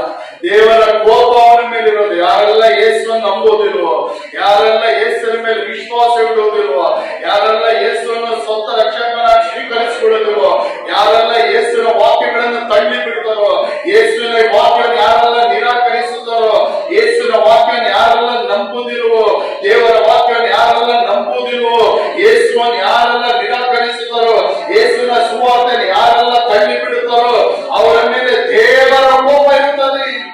ದೇವರ ಕೋಪ ಇರುತ್ತದೆ. ಯಾವುದೇ ಕಾರಣಕ್ಕೂ ದೇವರ ಕೋಪ ನಮ್ಮ ಮೇಲೆ ಬರಬಾರದು. ದೇವರ ಕೋಪ ನಮ್ಮ ಮೇಲೆ ಬರಬಾರದು. ಹಾಲೆಲೂಯ. ದೇವರ ಕೋಪ ಇರಬಾರದು ನಮ್ಮ ಮೇಲೆ. ಹಾಲೆಲೂಯ. ಸ್ತೋತ್ರ, ಹಾಲೆಲೂಯ, ಸ್ತೋತ್ರ, ಹಾಲೆಲೂಯ, ಹಾಲೆಲೂಯ. ಕೇಳಲ್ಪಟ್ಟ ವಾಕ್ಯಗಳಿಗಾಗಿ ನಿಮ್ಮನ್ನು ನೀವು ಒಪ್ಪಿಸಿಕೊಡ್ರಿ. ಇನ್ನು ಯಾರೆಲ್ಲ ರಕ್ಷಣೆ ಹೊಂದಿಕೊಳ್ಳುವುದು, ಇನ್ನು ಯಾರೆಲ್ಲ ದೀಕ್ಷಾಸನ ಹೊಂದಿಕೊಂಡಿರೋ, ಇನ್ನು ಯಾರೆಲ್ಲ ಇನ್ನೂ ಪಾಪಕ್ಕೆ ದಾಸರಾಗಿದ್ದೀರೋ, ಇನ್ನು ಯಾರೆಲ್ಲ ಪಾಪಕ್ಕೆ ಗುಲಾಮರಾಗಿದ್ದೀರೋ ಅವರೆಲ್ಲ ದೇವರ ಕಾರ್ಯಗಳು ಒಪ್ಪಿಸಿಕೊಟ್ಟು ಪ್ರಾರ್ಥಿಸಿರಿ. ದೇವರೇ, ಈ ಪಾಪದ ಗುಲಾಮತನಗಳಿಂದ ನನ್ನನ್ನು ಬಿಡುಗಡೆ ಮಾಡು, ಈ ಪಾಪದ ದಾಸತ್ವದಿಂದ ನನ್ನನ್ನು ಬಿಡುಗಡೆ ಮಾಡು, ಈ ರೀತಿಯಾದ ಪಾಪದ ಕಾರ್ಯಗಳಿಂದ ನನ್ನನ್ನು ಬಿಡುಗಡೆ ಮಾಡು, ಈ ರೀತಿ ಈ ರೀತಿ ಸೈತಾನನ ಕಾರ್ಯಗಳಿಂದ ನನ್ನನ್ನು ಬಿಡುಗಡೆ ಮಾಡು, ಈ ರೀತಿ ಗುಲಾಮತನಗಳಿಂದ ನನ್ನನ್ನು ಬಿಡುಗಡೆ ಮಾಡು. ದೇವರೇ, ಈ ಪಾಪದಿಂದ ಬಿಡುಗಡೆ ಆಗೋಕೆ ನಾನು ಎಷ್ಟೋ ಪ್ರಯತ್ನ ಮಾಡ್ತಾ ಇದ್ದೀನಿ, ಆದ್ರೆ ನನ್ನ ಕೈಯಿಂದ ಸಾಧ್ಯವಾಗ್ತಿಲ್ಲ. ದೇವರೇ, ನೀ ನನಗೆ ಸಹಾಯ ಮಾಡು ಎಂಬುದಾಗಿ ಕೇಳಿರಿ. ಪಾಪದ ಗುಲಾಮರಾಗಿರುವ ನಿಮಿತ್ತವಾಗಿ, ಪಾಪಕ್ಕೆ ದಾಸರಾಗಿರೋ ನಿಮಿತ್ತವಾಗಿ, ಅದರಿಂದ ಸಿಗುವ ಫಲ ಏನಂದ್ರೆ ಮರಣ. ಆದ್ರೆ ಕರ್ತನಾದ ಯೇಸು ಕ್ರಿಸ್ತನಿಗೆ ದಾಸರಾಗುವ ಮೂಲಕವಾಗಿ ಸಿಗುವಂತ ಫಲ ಏನಂದ್ರೆ ನಿತ್ಯ ಜೀವ. Hallelujah, hallelujah. ಬಾಯಿಗಳು ತೆರೆದು ದೇವರಿಗೆ ಸ್ತೋತ್ರ ಹೇಳಿ. ಹಾಲೆಲ್ಲ ಬಾಯಿಗಳು ತೆರೆಯಲಿ. ಹಾಲೆಲ್ಲ ಎಲ್ಲ ಬಾಯಿಗಳು ತೆರೆಯಲ್ಪಡಲಿ. ಹಾಲೆಲ್ಲ ಎಲ್ಲ ಬಾಯಿಗಳು ತೆರೆಯಲ್ಪಡಲಿ. ಹಾಲೆಲೂಯ, ಸ್ತೋತ್ರ. ನಿಮ್ಮ ಬಾಯಿಗಳನ್ನು ಅಗಲವಾಗಿ ತೆರೆಯಲಿ, ನಾನು ಅದನ್ನು ತುಂಬಿಸುವೆನು ಎಂಬುದಾಗಿ ದೇವರು ಹೇಳಿದ್ದಾರೆ. ಹಾಲೆಲ್ಲ ಒಂದು ಬಿಡುಗಡೆಗಳನ್ನು ಇವತ್ತು ಪಡೆದುಕೊಳ್ಳಲಿ. ಹಾಲೆಲ್ಲ ಒಂದು ಬಿಡುಗಡೆಗಳನ್ನು ಪಡೆದುಕೊಳ್ಳಲಿ. ಪಾಪದ ಹಾಲೆಲ್ಲ ಸ್ವಭಾವಗಳಿಂದ ಒಂದು ಬಿಡುಗಡೆಗಳನ್ನು ಪಡೆದುಕೊಳ್ಳಲಿ. ಪಾಪದ ದಾಸತ್ವಗಳಿಂದ ಒಂದು ಬಿಡುಗಡೆಗಳನ್ನು ಪಡೆದುಕೊಳ್ಳಲಿ.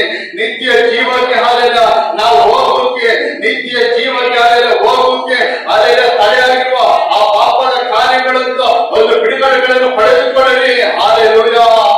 ದೇವರೇ, ಹಾಲೆಲೂಯ, ಸ್ತೋತ್ರ. ದೇವರೇ, ಯೇಸು ಕ್ರಿಸ್ತನನ್ನು ನಂಬುವುದರ ಮೂಲಕವಾಗಿ ಮಾತ್ರ ನಿತ್ಯ ಜೀವ. ಯೇಸು ಕ್ರಿಸ್ತನ ಮೇಲೆ ನಂಬುವುದರ ಮೂಲಕ ನಿತ್ಯ ಜೀವ. ಯೇಸು ಕ್ರಿಸ್ತನನ್ನು ಹಿಂಬಾಲಿಸಿ ಯೇಸುವಿನ ಮೇಲೆ ಭರವಸೆ ಇಡುವುದರಿಂದ ಮೂಲಕವಾಗಿ ಮಾತ್ರ ನಾವು ನಿತ್ಯ ಜೀವವನ್ನು ಹೊಂದಿಕೊಳ್ಳಲು ಸಾಧ್ಯ. ಎಲ್ಲರ ಕರೆಗಳ ತಟ್ಟಿ ದೇವರ ನಾಮವನ್ನು ಮಹಿಮೆಪಡಿಸಿರಿ, ದೇವರ ನಾಮವನ್ನು ಮಹಿಮೆಪಡಿಸಿರಿ. ನಿತ್ಯ ಜೀವವನ್ನು ಕೊಡುವ ಶಕ್ತನಾಗಿರುವ ದೇವರ ನಾಮವನ್ನು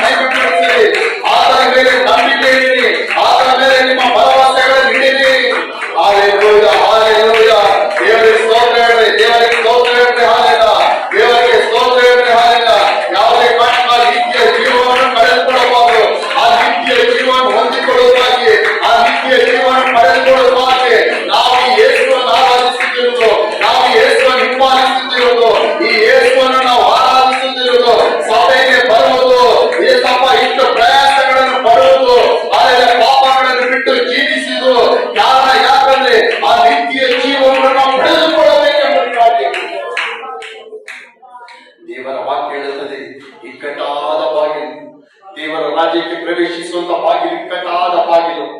ಹಾಲೆಲೂಯ.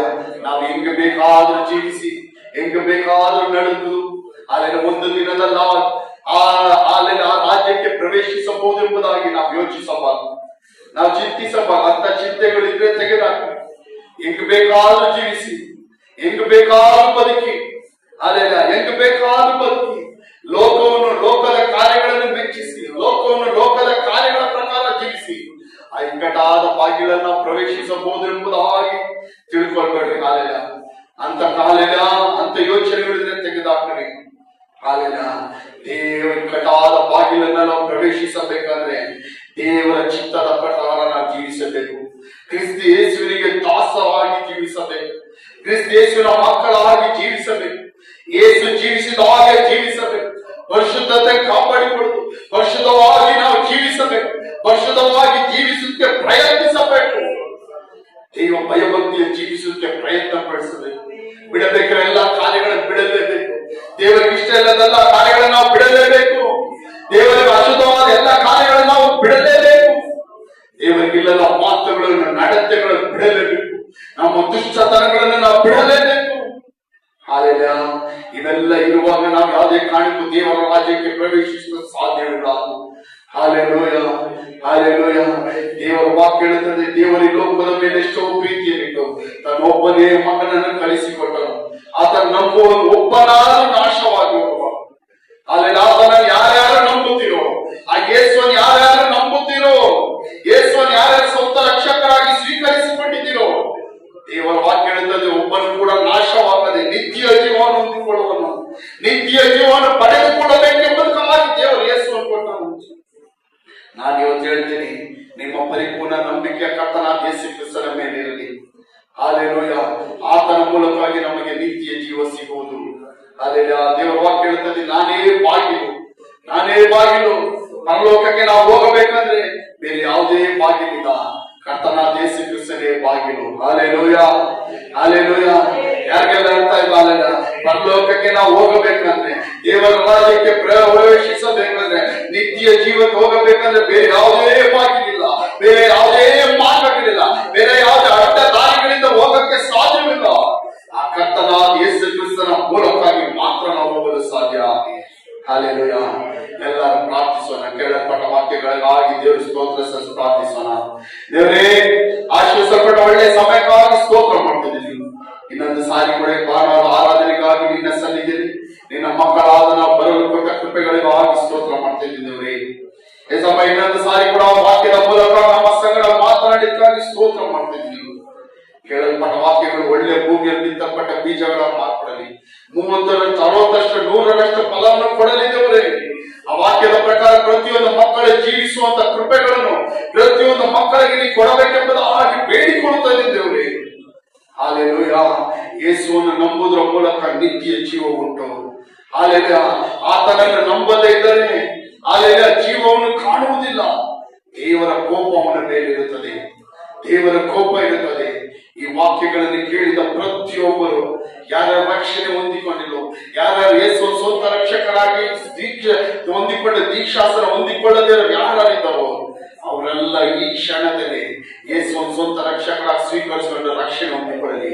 ಆ ಜೀವಕ್ಕೆ ಸೇರಲಿ, ಆ ಜೀವಕ್ಕೆ ಸೇರಲಿ. ದೇವರ ಕೋಪ ತೆಗೆದುಹಾಕಲ್ಪಡಲಿ. ಈ ವಾಕ್ಯಗಳನ್ನು ನಂಬುವಾಗ ದೈವ ಕೃಪೆ ಪ್ರತಿಯೊಬ್ಬರ ಮಕ್ಕಳಿಗೆ ಕೊಡುತ್ತೇವೆ. ದೇವ ಕೋಪ ಈ ಸಫಲ ಯಾರ ಮೇಲೆ ಇರಬಾರದು. ಈ ವಾಕ್ಯಗಳು ಕೇಳಿದ ಪ್ರತಿಯೊಬ್ಬರು ಸಫಲ ಮೇಲೆ ದೇವ ಕೋಪಗಳು ತೆಗೆದುಹಾಕಲ್ಪಡಲಿ. ಆ ಜೀವಕ್ಕೆ ಸೇರಿಕೊಳ್ಳಲಿದ್ದೇವೆ. ನಿತ್ಯ ಜೀವಕ್ಕೆ ಪ್ರತಿಯೊಬ್ಬರು ಸೇರಿಕೊಳ್ಳಲಿ. ನಿತ್ಯ ಜೀವಕ್ಕೆ ಬಾಧ್ಯಸ್ಥರಾಗಲಿ ಪ್ರತಿಯೊಬ್ಬ ಮಕ್ಕಳು. ಆ ನಿತ್ಯ ಜೀವನ ಯಾವುದೇ ಕಾರಣಕ್ಕೆ ಯಾರೊಬ್ಬರು ಕಳೆದುಕೊಳ್ಳಬಾರದು. ಪರಿಶುದ್ಧಾತ್ಮದೇವರೇ ಸಹಾಯ ಮಾಡಪ್ಪ. ಈ ಸಫಲ ವಾಕ್ಯಗಳಿಗೆ ತಗ್ಗಿಸಿಕೊಟ್ಟು ರಕ್ಷಣೆ ಹೊಂದಿಕೊಂಡು ದೀಕ್ಷಾಸನ ಹೊಂದಿಕೊಳ್ಳೋಕೆ ಯಾರಿದ್ದಾರೋ ಅವರೆಲ್ಲ ಆದಷ್ಟು ಬೇಗ ತಮ್ಮನ್ನು ತಾವು ದೀಕ್ಷಾಸನಕ್ಕೆ ಒಪ್ಪಿಸಿಕೊಂಡು ದೀಕ್ಷಾಸನ ಪಡೆದುಕೊಂಡು ಯೇಸುವಿನ ಮಕ್ಕಳಾಗಿ ಜೀವಿಸುವಂತ ದೈವ ಕೃಪೆಗಳು ಕೊಡಪ್ಪ. ಆ ಜೀವಕ್ಕೆ ಸೇರುವಂತ ದೈವ ಕೃಪೆಗಳು ಕೊಡು. ವಿಶೇಷವಾಗಿ ಆರಾಧನೆಗೆ ಬಂದಿರೋ ಪ್ರತಿಯೊಂದು ಮಕ್ಕಳನ್ನ ಒಳಗಿಸ್ಕೊಳ್ತದೆ. ಪ್ರತಿಯೊಂದು ಮಕ್ಕಳನ್ನು ಆಶೀರ್ವಾದ ಸಾಲಿಗ್ರಹಿಸಿ ದೇವರೇ. ಪ್ರತಿಯೊಂದು ಮಕ್ಕಳು ಈ ವಾಕ್ಯಗಳ ಮೂಲಕ ಬರುವ ಬಿಡುಗಡೆ ಆಶೀರ್ವಾದಗಳನ್ನು ಪ್ರತಿಯೊಬ್ಬರು ಹೊಂದಿಕೊಂಡು ದೈವ ಕೃಪೆಗಳಿಂದ ಜೀವಿಸುವಂತ ದೈವ ಕೃಪೆಗಳನ್ನು ಕೊಡಬೇಕೆಂಬುದು ಬೇಡಿಕೊಳ್ಳುತ್ತದೆ. ಪ್ರತಿಯೊಂದು ಮಕ್ಕಳ ಶಕ್ತಿ ಪಡಿಸು, ಬಲಪಡಿಸು. ಆರಾಧನೆಗೆ ಬರೋದಿರೋ ಮಕ್ಕಳನ್ನ ನಿನ್ನ ಕೊಳಪಿಸ್ಕೊಳ್ತಿದ್ದೀನಿ. ಇರೋ ಸ್ಥಳದಲ್ಲಿ ನಿನ್ನ ಕೃಪೆ ಇರಬೇಕೆಂಬುದು ಬೇಡಿಕೊಳ್ತಾ ಇದ್ದೇವ್ರಿ. ಹೊಸದಾಗಿ ಬಂದಿರೋ ಸಹೋದರಿ ನಿನ್ನ ಕೊಳಪಿಸ್ಕೊಳ್ತಾ ಇದ್ದೀನಿ. ಮಗಳನ್ನು ಶಕ್ತಿ ಪಡಿಸು, ಬಲಪಡಿಸು. ಆರಾಧನೆ ತಪ್ಪದೆ ಬಂದು ಭಾಗವಹಿಸುವಂತ ದೈವ ಕೃಪೆಗಳು ಕೊಡು. ಈ ಆರಾಧನೆ ಭಾಗವಹಿಸಿದ ಆ ಮಕ್ಕಳ ಜೀವನದ ಒಂದು ದೊಡ್ಡ ಆಶೀರ್ವಾದ, ಅನುಗ್ರಹ, ಬಿಡುಗಡೆ, ಒಂದು ರಕ್ಷಣೆ ಉಂಟಾಗಲಿದ್ದೇವೆ.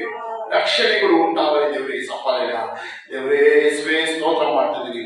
ಒಂದು ವಾರ ಕಾಲ ಪೂರ್ತಿ ಪ್ರತಿಯೊಂದು ಮಕ್ಕಳ ಕೈಟು ಮಾಡಿ ಎಲ್ಲ ಕೆಲಸಗಳನ್ನ ಆಶೀರ್ವಿಸು, ಅನುಗ್ರಹಿಸಿದವ್ರಿ. ಹೋಗುವ ಬರೋದೆಲ್ಲ ಕಾದು ಕಾಪಾಡು. ಕೈಟು ಮಾಡೋ ಕೆಲಸಗಳನ್ನ ಆಶೀರ್ವಿಸು. ಪ್ರತಿಯೊಬ್ಬರು ಒಳ್ಳೆ ಆರೋಗ್ಯ ಬಲ ಕೊಡು. ಶರೀರ ಬಲಹೀನತೆಗಳೆಲ್ಲ ಪ್ರತಿಯೊಬ್ಬರ ಬಿಟ್ಟು ತೆಗೆದುಹಾಕಬಹುದು.